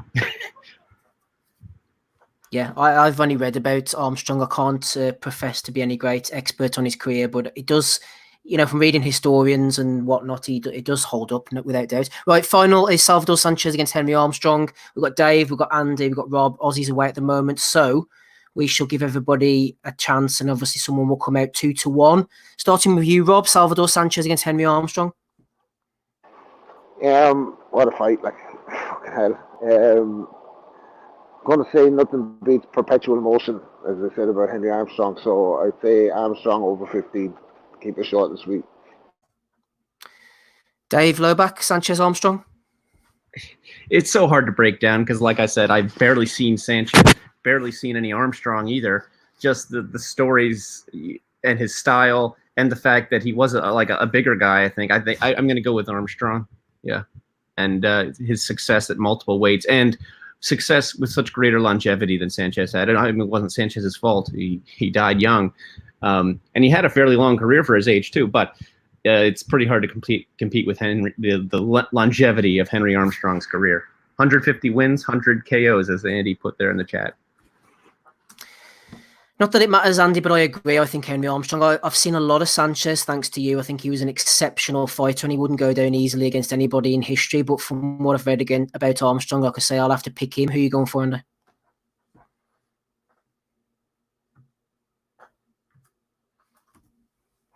You're on mute there, Andy. Yeah, sorry, I was talking away there to myself. Yeah, I absolutely agree. Armstrong, I agree with what Rob was saying. I think Armstrong on points. I think it's a firefight, actually. I think Sanchez would win the fight. He would definitely have a shootout at points and that, but I just think the overwhelming, the overwhelming work rate. If anybody's wanting Armstrong footage, I've got a number of his fights and stuff, and you can see for yourself in good quality as well. Absolutely, as Rob says, that's what it said, perpetual motion, just kept coming, kept throwing. I just think, I say Sanchez has got a fantastic tank, good chin, but I just don't think he would be able to kind of cope just with that pressure. I just think up against the ropes, he'd be forced to fight off the ropes and stuff. He'd probably end up shipping hooks as well as he's trying to kind of dig the body, trying to get off the ropes and that. Yeah, I'm going to say Armstrong wide on points, possibly. Henry Armstrong then wins the featherweight tournament. He joins super featherweight winner Floyd Mayweather. Lightweight was Roberto Duran. Light welterweights Costa Tszyu. Welterweight Sugar Ray Leonard. Light middleweight Nino Benvenuti. Middleweight Sugar Ray Robinson. Super middleweight James Toney. Light heavyweight Roy Jones Jr. Cruiserweight winner was Evander Holyfield. And the heavyweight winner was Larry Holmes. Yeah, Chukwu just put something in the chat there. Last week was the 15th anniversary of Mayweather Gatti. I remember watching that fight the next morning. Was it? What do you mean, 2006, something like that? Anyway, I watched it on Sky the next morning, and I well, it would have been 2005, obviously. Sorry. Forget about my mathematical skills. I think it was just such a complete performance from Mayweather. We all knew what Gatti was. He was face forward. The talent gap was great between the two, but I don't know if anybody wants to comment on it. It was just such a complete, perfect, punch-picking performance from Mayweather. Just showed him at his best. His speed, his skill, his accuracy, the way he just picked off Gatti round after round until the fight was stopped. I think it was just prime, classic boxing at the highest level from Mayweather. If anybody wants to comment, go ahead. If not, we're going to Value of the Weeks. I guess we'll go on to Value of the Weeks then, shall we? For episode 380. Rob's with us, Dave's with us, Ozzy's with us, and Andy's with us as well. Quite a few thrown in this week from the guys. First one is from Dylan at Analyze Hip Hop. Has been nominated by Rye_SAFC. It's for Bellew, actually. Tony Bellew. Leave him alone. He's coming back into the limelight. He just said that a heavyweight coming up from cruiserweight is big at the weight. Poor old Bellew, Rob, he's getting these nominations, but he just wants to stay out of everybody's view. I mean, can't we just back off? I can't understand where these people are finding all these sound bites. Like, where are you hearing all this stuff on Sky or on his podcast with Eddie Hearn, or when he's on Catchphrase, or when he's on that television show about the SAS, or when he's opening up supermarkets? Where are you getting all these quotes from?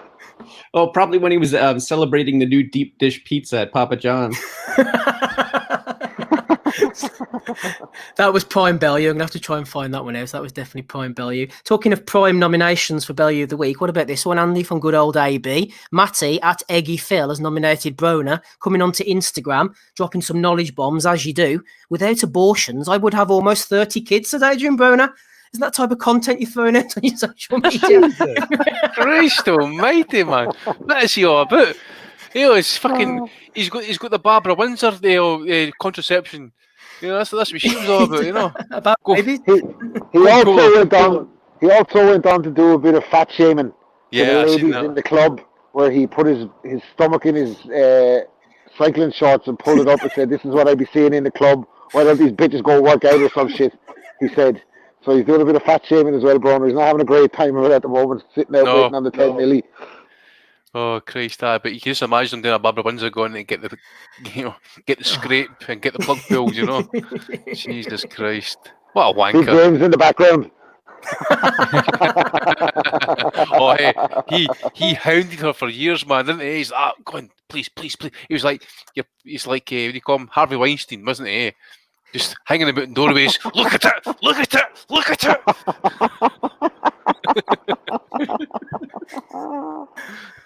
Weinstein, Epstein, AB, natural progression. Shannon Courtney has been nominated as well. Just been asked for ID for a lottery ticket, Shannon tweeted out. Not going to lie, I'm absolutely over the moon with that. Looks like I have a new favourite corner shop. James tweeted in and said, this never happened. She looks about 80. Where's Ozzy, man? Ozzy would love this. He's back.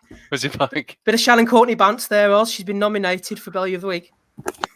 What was it again? She got ID'd for a lottery ticket. She got ID'd for a lottery ticket. She's over the moon, but James isn't buying it. Says she looks about 80. It never happened. Fair dues. You can't beat a bit of honesty, can you? She might look 90 by the time Rachel Ball's finished with her next week, or whenever it is. Correct. Nomination for Glenn McCrory. He's been off on one all week as Glenn. He's back on the source, I think. Boxing News said the first rule of fight camp is no easy fight, says Eddie Hearn. Glenn tweets out to get rid of Eddie Hearn. Short and to the point from Glenn. Hashtag no bitterness. Bang on the chin. Bang on the chin. Eddie's wobbling from Glenn.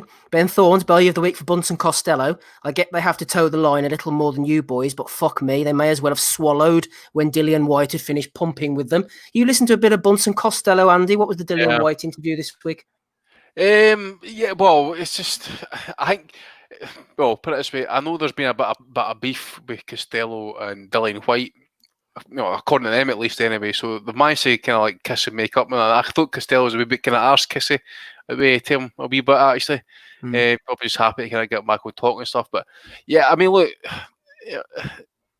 if you listen to what White's saying and stuff, you know, for example, the fighters he's beaten, I can see people's point about, oh, he deserves a world title fight, but you just need to put it into context as well. He's had the opportunities, all right? So it's his own fault that he passed up on the Joshua fight. It's his own fault that he's his own promoter didn't get the pull-out fight stuff. So he's had chances to get himself into contendership.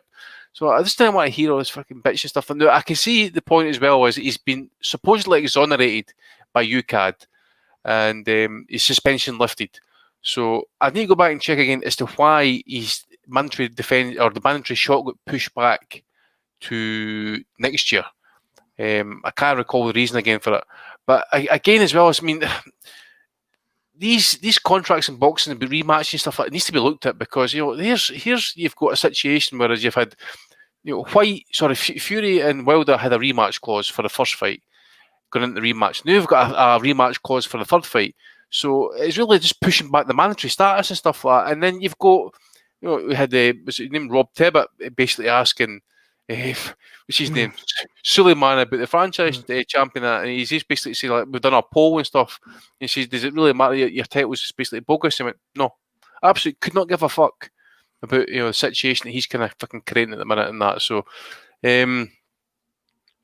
look, he's in contendership. I think what's going to happen here is once he beats Povetkin, which I think he will, because I think Povetkin's got 3 rounds to get rid of White. And White's not got a great gas tank either, actually, to be honest. But he has got a good chin, so I don't think Povetkin would take him out early. Povetkin shot the shit as well. Yeah, exactly. Fucking shot the bits, man. He's got a left hook chance, and he's got 3 rounds to do it. That's his window. If not, then he needs that Meldonium again. But it's going to be interesting to see, what happens here because obviously. Fury Wilder's talking about December time. I think it is. Is it Vegas? November, December? I think it is this year. I hope to try and get that set up for. So that definitely would push White into next year. So unless he gets Joshua next after Povetkin, he's going to be sitting waiting. At the end of the day, why is he kind of like hanging on for WBC? Why not go down another route? There's other fighters who say, all right, okay, that's a fucking mess. Why? I can see his point as well. He's paid all this sanction money for the silver titles, for international belts, and all that sort of stuff. So I take his point. He's probably paid his money to get, and to get a shot. But there's other fighters who are undeserving, like getting shots before him and stuff like that. So I take his point, but there's a bit of blame as well to be attached to him. So it's no just like one-way traffic with him and stuff like that. And the shit about Fury and that on Twitter and that, listen to him on Burns and Costello and that. It was a completely different take he gave. Mad respect for Fury. There was no bullshit. There was no talk about him getting dropped and sparring and all that sort of stuff. Like shit has been coming out on Twitter. There was nothing like that in the interview on the BBC. So I don't know if I try to hype it up a wee bit and stuff like that. But as Danny Flex said on Twitter this morning, it's fucking fantastic. The amount of fighters that come out and say they've dropped Tyson Fury in sparring, yet he's still undefeated. And where it actually matters. So it's all seen as sparring under the lights, different issue. So we'll wait and see.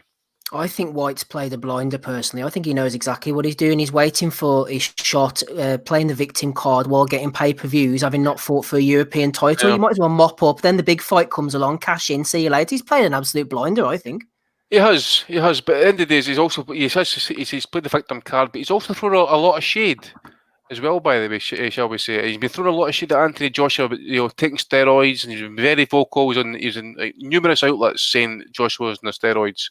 Very fucking quiet now since he got busted. So a wee bit humbling there actually as well as so just keep it interesting though. Interesting that Joshua never sued him over that. Well, at the end of the day is if it's probably because it's true. At the end of the day, the last place you want to be, mate, is going to court like say, what's his name? Who was that peer of the realm? No. The guy got done for perjury. Jeffrey Archer. Archer. So he's sitting at breakfast this morning, Jeffrey Archer, reading the newspaper, and his wife picks up the newspaper and he says, "Listen, you shagged this woman." "I haven't done that." She goes, "Well, sue them." So he's got to sue them, isn't he? He's got. If his wife says, "Well, fuck," he's got to sue them, isn't he? So he goes. That's to sue them. Equivalent of phone right now, then. Right, exactly. Can you imagine? That's never happened to me before. I'm just saying. Well, there's an interesting point below, though, isn't there, Andy? It's like the old thing with David Icke and Ted Heath. They always used to say, why didn't Ted Heath sue him? All them things he's saying. Well, I mean, there's your answer then. Why didn't he sue him, you know? There's your fucking point. You know, because it's fucking true. It's fucking, you know, they can, okay, I mean, I'm nobody really, but, you know, it's not all about the eye test sometimes and stuff, but, come on, man. I feel like Dillian White was very confident in his assertions at that stage when he was making those allegations. I think he was very certain. Yeah. What do I know? It's like Big Baby Miller as well. Do you hear him talking recently about those steroids and stuff? That's a guy who knows what he's talking about, by the way. I was listening to was it Jonathan? He was out of too. He didn't get sued either, by the way. He made the same accusation, didn't he? And he didn't get sued either, so... I think it was Jonathan Lear and stuff like that. I think unless you actually know the people he's involved with, he's like bench pressing fucking 500 kilos, and he's mixing with bodybuilders, guys who are clearly on the clean, you know. So he's clearly mixing about with guys now who know how to handle this shit, or know how to take it at least. They know how to cycle it anyway. Put it that way. Fuck's sake, man. Yeah, the boys in the chat mentioned something I was actually going to bring up. I know it's a bit of a side tangent for Belly of the Week, but the Michael Hunter situation is not a shocking decision to me. Hunter's obviously been bought in for two reasons. Number one, as a blocker, we'll sign him up, keep him out the road, give him a little bit of fish food here and there, and to fill out cards as well. Oh, look at this on DAZN. We've got Michael Hunter on the undercard. He's fighting so-and-so. They've just frigging done the same with Luis Ortiz of what they've done. They do it all the time. Just pick him up, wash him out, and get rid of him, and now he can go off and do something else. That's the way it looks to me anyway. I could be wrong, I don't know, but there you go. Ryan Deal threw a good one in. He said, what's the odds of Dillian White and Alexander Povetkin being able to pass both a drugs test and a coronavirus test? The cunts haven't got 4 clean tests between the two of them. I think that's... Harsh but true, Andrew, harsh but true. We've seen multiple fights in the UFC canceled too because of just COVID tests. And it used to be you only had to worry about the one. Now it's now we're fucked. That's what I'm saying, man. Can you imagine you're bringing 2 foreign fighters into the country from countries that have got high infection and death rates with this shit, and you bring them here and they end up catching this stuff, right? I mean, in Serrano's case, for example, you know, she's going to fucking end up doing travel costs, right? Paying her team, and then if she catches the virus, she's got to fucking self-isolate in the UK, pub in the hotel at her own expense. It's just fucking mind-boggling at this point. Mind-boggling. Moving on, Alden for America. I'm not sure who nominated him, but he was talking about Tony Bellew maybe winning the Usyk fight, and after he gassed, Usyk took over. We've heard that before. Can't remember who nominated that. Sorry about that. George Nader mentioned this earlier as well. Nomination for Carl Froch for disparaging Joe Calzaghe once again. This is a cracker. I think you were all over this one, Andy. Jamaica. Nominated it as well from Philip Gage, talking about Kugan Cassius. Kugan should get an honour this year. No joke. I've been following IFL closely to when it started. They helped make mainstream boxing again in Britain, and the channel's outreach is worldwide. I think Kugan merits an OBE. Someone with know-how should nominated him. And then he put up a little list of how to nominate someone for a member of the Order of the British Empire. Let's get Kugan on the honours list, Andy.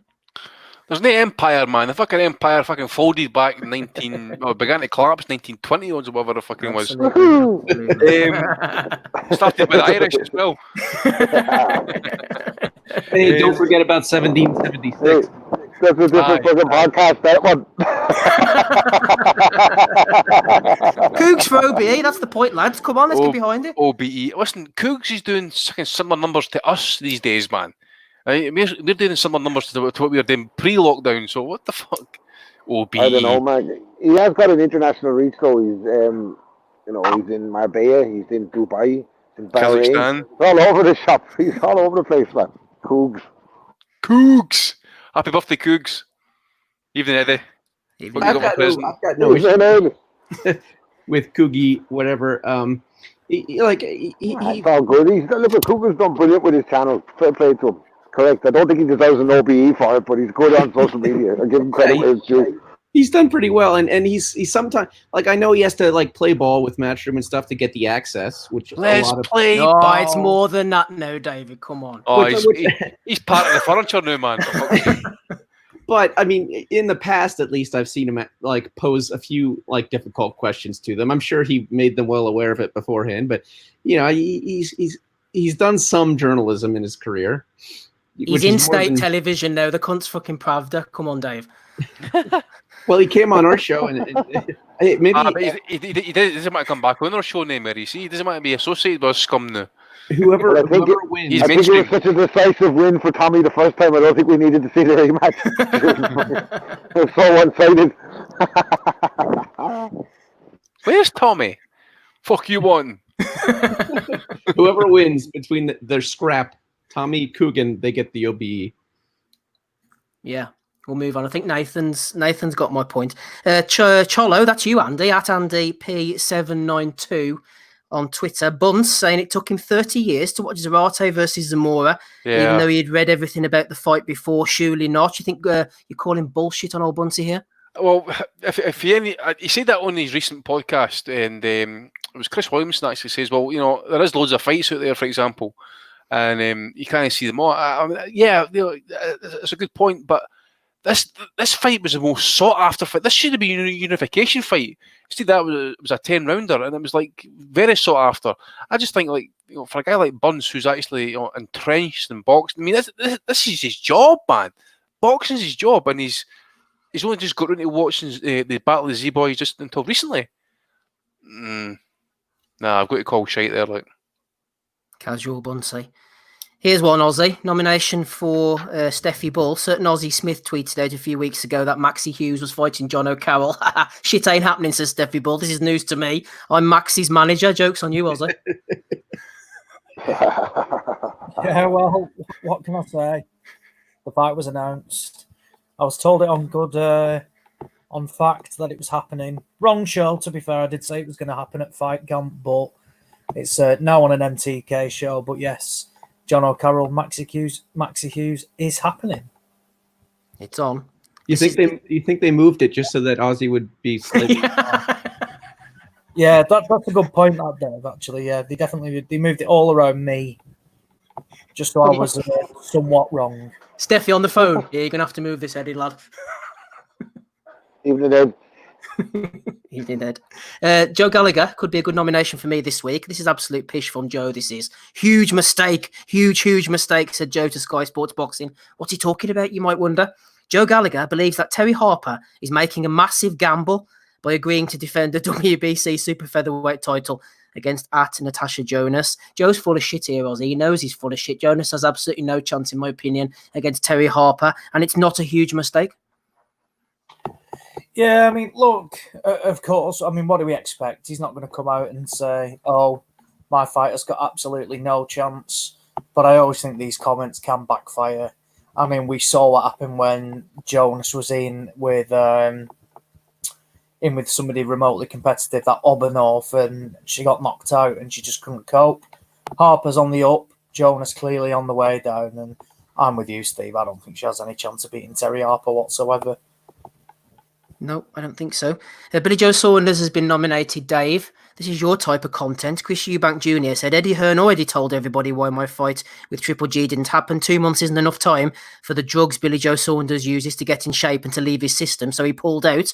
Billy Joe Saunders jumped back in, Dave, and said, the only drugs I use is Viagra when I dismantle your mom's fanny. Classic banter from Billy here. Very shocked to hear him coming out with remarks like that. Not like him. So yeah, this is classic BJ. See, this kind of stuff makes me find him a little bit funny. Like I like when he talks a little bit of shit and just like says outlandish stuff, but then like he'll do stuff like pay that poor junkie to assault some random dude, like, and his son punched was it Willie Nelson in the nuts? Willie Monroe. Yeah, Willie Nelson. He was a fighter and a musician, right? He's great on every level. Punch Willie in the worm, Monroe. But yeah, like he's just a prick, and like the drugs thing. I'm pretty sure, you know, the circumstantial evidence indicates that he at least at times was some of these injuries may have been cycling. His career's been a joke ever since Lemieux. And before Lemieux at times too. I just can't. I can't stand by him. Like he's an asshole, and kind of a disgrace. But he does make me laugh sometimes with shit like this. I tell you what, though, you're not far off the mark. I've fucking had it with Billy Joe Saunders. I said about 3 years ago on the pod that he was in danger of being more well known for the shit that he does outside the ring than what he does in the ring. And how fucking right was I? In the last 3 years, what the fuck has this fella done? Won a bogus title at 68. He's pissing around up between the weights. He's not taking fuck. Why the fuck won't he take that Canelo fight in September? He was signed to fight Canelo anyway. Why won't he take it in September? Because what the fuck is it? He was supposed to be taking over and training. Why wasn't he fucking training? He had 3 months to train, do nothing but train, and he didn't do it. And now he's pulling out of the Canelo fight. Who the fuck does he think he is? The Canelo fight is winning the lottery, and I don't give a fuck what you're getting. If you think you beat him, you really win the lottery because you're going to get a rematch. So why didn't he take the fight? Like, Billy Joe Saunders could fuck off, man. Who does he think he is? Like, who the fuck does he think he is that he wouldn't take the Canelo fight? And now I hope John Ryder gets that fight, and I hope he fucking does the unthinkable and beats Canelo, and he gets the rematch and gets the money. I hope that's what happens. If there's any justice in the world, that'll happen. Like, Ryder will get the fight. Because can anybody believe he's pulling out of that fight? Like, absolute bullshit. Boxing justice, there's an oxymoron if ever I heard one. Saunders is some prick, isn't he? I'm done with him completely. Not that he bothered, I'm sure. Gavin Stevens nominated him for that one anyway. Chris Mason has nominated Kean Bates. They're having a bit of a back and forward on Twitter. Also, Ellis was annoying darts legend Chris Mason during this week. White didn't get destroyed by AJ, says Ellis, _960.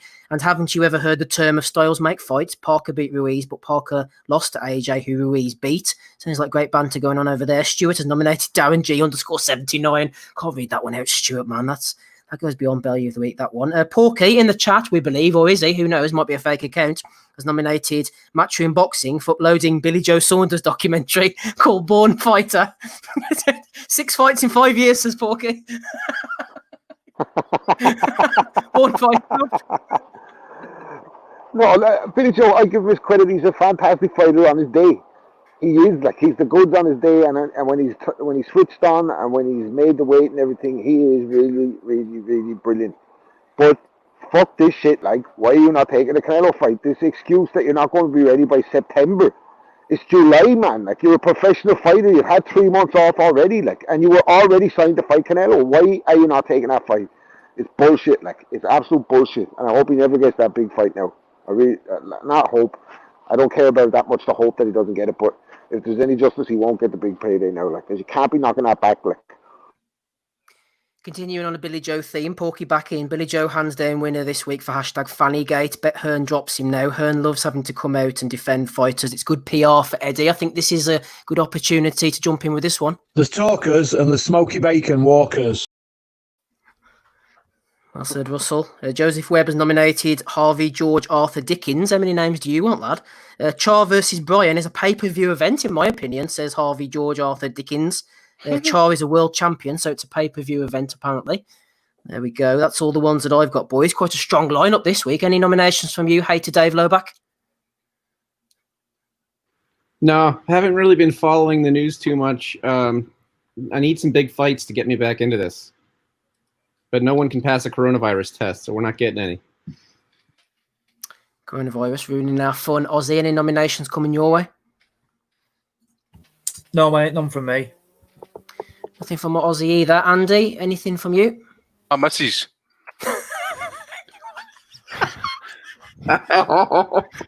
Go on. No chance, man. Oh my god, she came in there like fucking an orangutan, man. Jesus Christ. Fucking pissed like a wino, man. Straight upstairs, fucking ball naked, head in the fucking pan. Saw her a flare. I'm like, fucking shut the door, man. Get back down here and just fucking hide.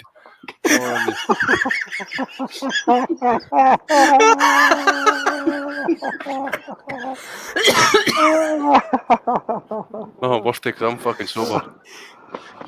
You better stay in line, Andy. You're going to get fucking battered if you're not careful. You may keep the noise down. You better start whispering. Give me, man. The state she's in like a blonde, I should fucking fire. Oh, brilliant. I didn't know we were nominating the missus, man. I have a backlog. Punches from the past special going in for Rob next week. For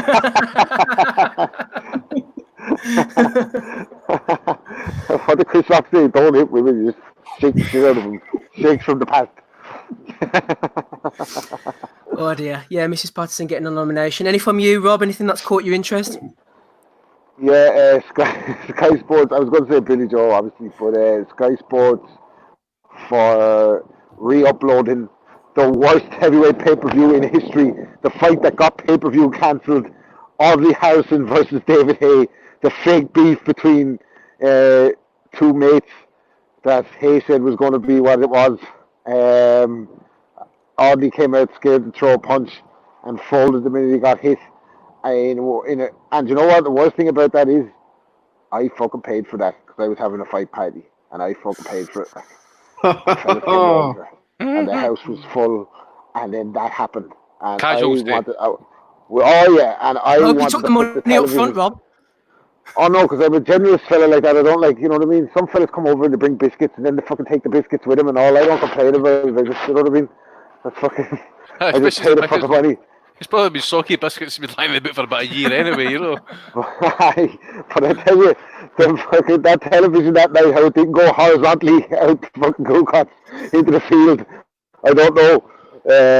I was fucking fuming. So yeah, Sky Sports bringing back good memories by re-uploading that shite this week, like. I don't drink anymore, but back in the day, I'm sure you guys have a friend. You know, when you have a football party or a boxing party and you come round and everyone brings the booze, do you have someone who sits there and drinks his own booze? It's sort of tucked in next to his leg, and he doesn't put it in the communal booze on the table. Aye. The one can dance, for example. Yeah. You would turn up with a fucking cargo, right? He turned up with a fucking plastic bag with 4 cans and that and stuff. Like, what the fuck's that? You'll probably. I don't want to be negative, but you'll probably be seeing more of that with the pandemic and all. Yep. You know, when you're younger and that, like, before you're fucking completely settled with the fucking kids and everything, and you're still kind of meeting up with the lads and all that. Like, we used to have Champions League nights over in one of the lads' house, but one of the fellas that we hang around with, like, we used to notice the fucker. He'd go for the lightweights, right? So whatever the lightweights are drinking, you know, fellas that buy 8 cans, but they drink 4 of them when they're spent. He'd go for the same cans that they're getting, drink all his cans, like, but just buy a smaller amount of his cans and then go for the lightweight cans, hoping that they won't notice. So we were on to him. So what I used to do was, he'd see me getting the cans and then he'd be buying the same cans as me. And then when he'd be at the counter, I'd go switch him the bottles and fuck his thing up so I'd be able to count the bottles.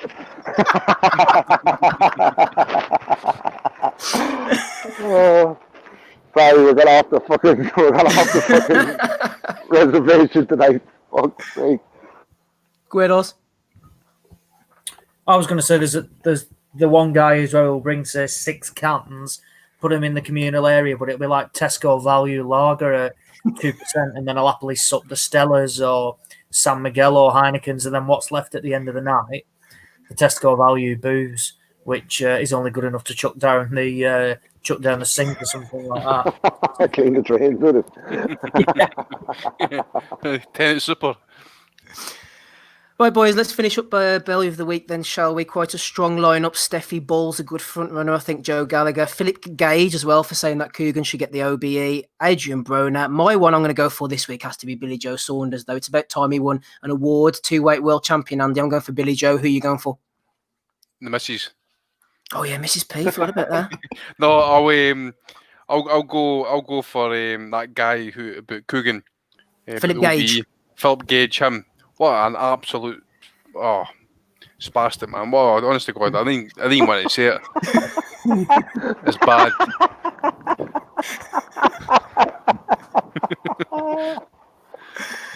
One for Billy, one for Philip Gage. Hater Dave, who are you going for?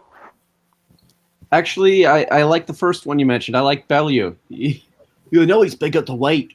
He's a cruiserweight moving up to heavyweight. He's big at the weight. Yeah. Go. Might not be as clear cut as we thought. Let's just add them in so I don't forget anybody. Who are you going for, Ozzy? Saunders, but an honorary mention to Bull as well. Good old Steffi. First with the news, first with his finger on the pulse. Who are you going for, Rob? Belly of the Week 380. I want it to be Saunders, but I don't want us to have to deliver the news to MTK, so we'll just give it to him secretly. But we won't have to worry about him anyway for much longer because I think he's going to retire, isn't he, Billy Joe? Like, he's not going to fight again. So, yeah, but turning down the Canelo fight after all this fucking clamouring to get it, like, and it's in September, like, fucking hell. No, unacceptable. Unacceptable Billy, you are the Belly of the Week for episode 380. Thank you for taking part, as always. Thanks to the guys for taking part as well. Strong lineup tonight. Everybody's had a great time rapping. Rob Kelly's been enjoying himself there. Over in Wexford, also hey to Dave Lowback. Don't be fucking giving out your address, Steve, for fuck's sake. What did I just say? I always get the Waterford thing mixed up, so I was like, hang on. Yeah, I'm down to Waterford, that's where I am. Rob Kelly coming in from 73A Privet Drive. Make sure it's the A now, not the B. Don't want the old boy there getting shot. Hey to Dave Lowback's with us as well. Aussie Smith, thank you for Andy Patterson coming on. Rachel Ball joined us. Good luck against Shannon Courtney, Miss Ball. Everybody in the chat. Boxing's First joined us late. Jason Chukwu joined us. Nathan, Boxing Bud. Let's have a look. Chukwu, who didn't get the nomination either? Oh, we've got a bit Chukwu, didn't we? Yeah, for going back to the 1800s. Yeah, picking up fucking George Dixon to discuss fucking fighting Salvador Sanchez. What the fuck? George fucking Dixon, man. Abe Attell. Fucking hell. Jimmy Kilbane, man. I mean, fucking, there's like one video on YouTube of them like last like 6 minutes. Chucker's going to have us going through the Magna Carta next week trying to find fucking fight reports. Well, Indiana Jones, Chucker was relaxed, man, with the fucking 1800s. We're trying to pick a hardcore flex. Yeah, we're trying to pick fights we can actually like discuss. It's going to be quite competitive and stuff. Mix them up a wee bit.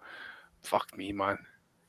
I mean, we picked Gregorian for the lightweight things and that. I mean, you can't have fucking that. I mean, how do we put Barney Ross in at lightweight or whatever? Fucking Raiders of the Lost Ark. Relax, Chuckle. I know, chill. Smoke. That purple dog, baby. Thanks to Chukwu. Right, guys. Thanks to Dave. Thanks to Ozzy. Thanks to Andy. Thanks to Rob Kelly. We'll catch you all episode 381. I won't be here, but someone will hopefully be in the hot seat. If not, I'll see you episode 382. I've been Steve Wellings. Catch you all again, and bye.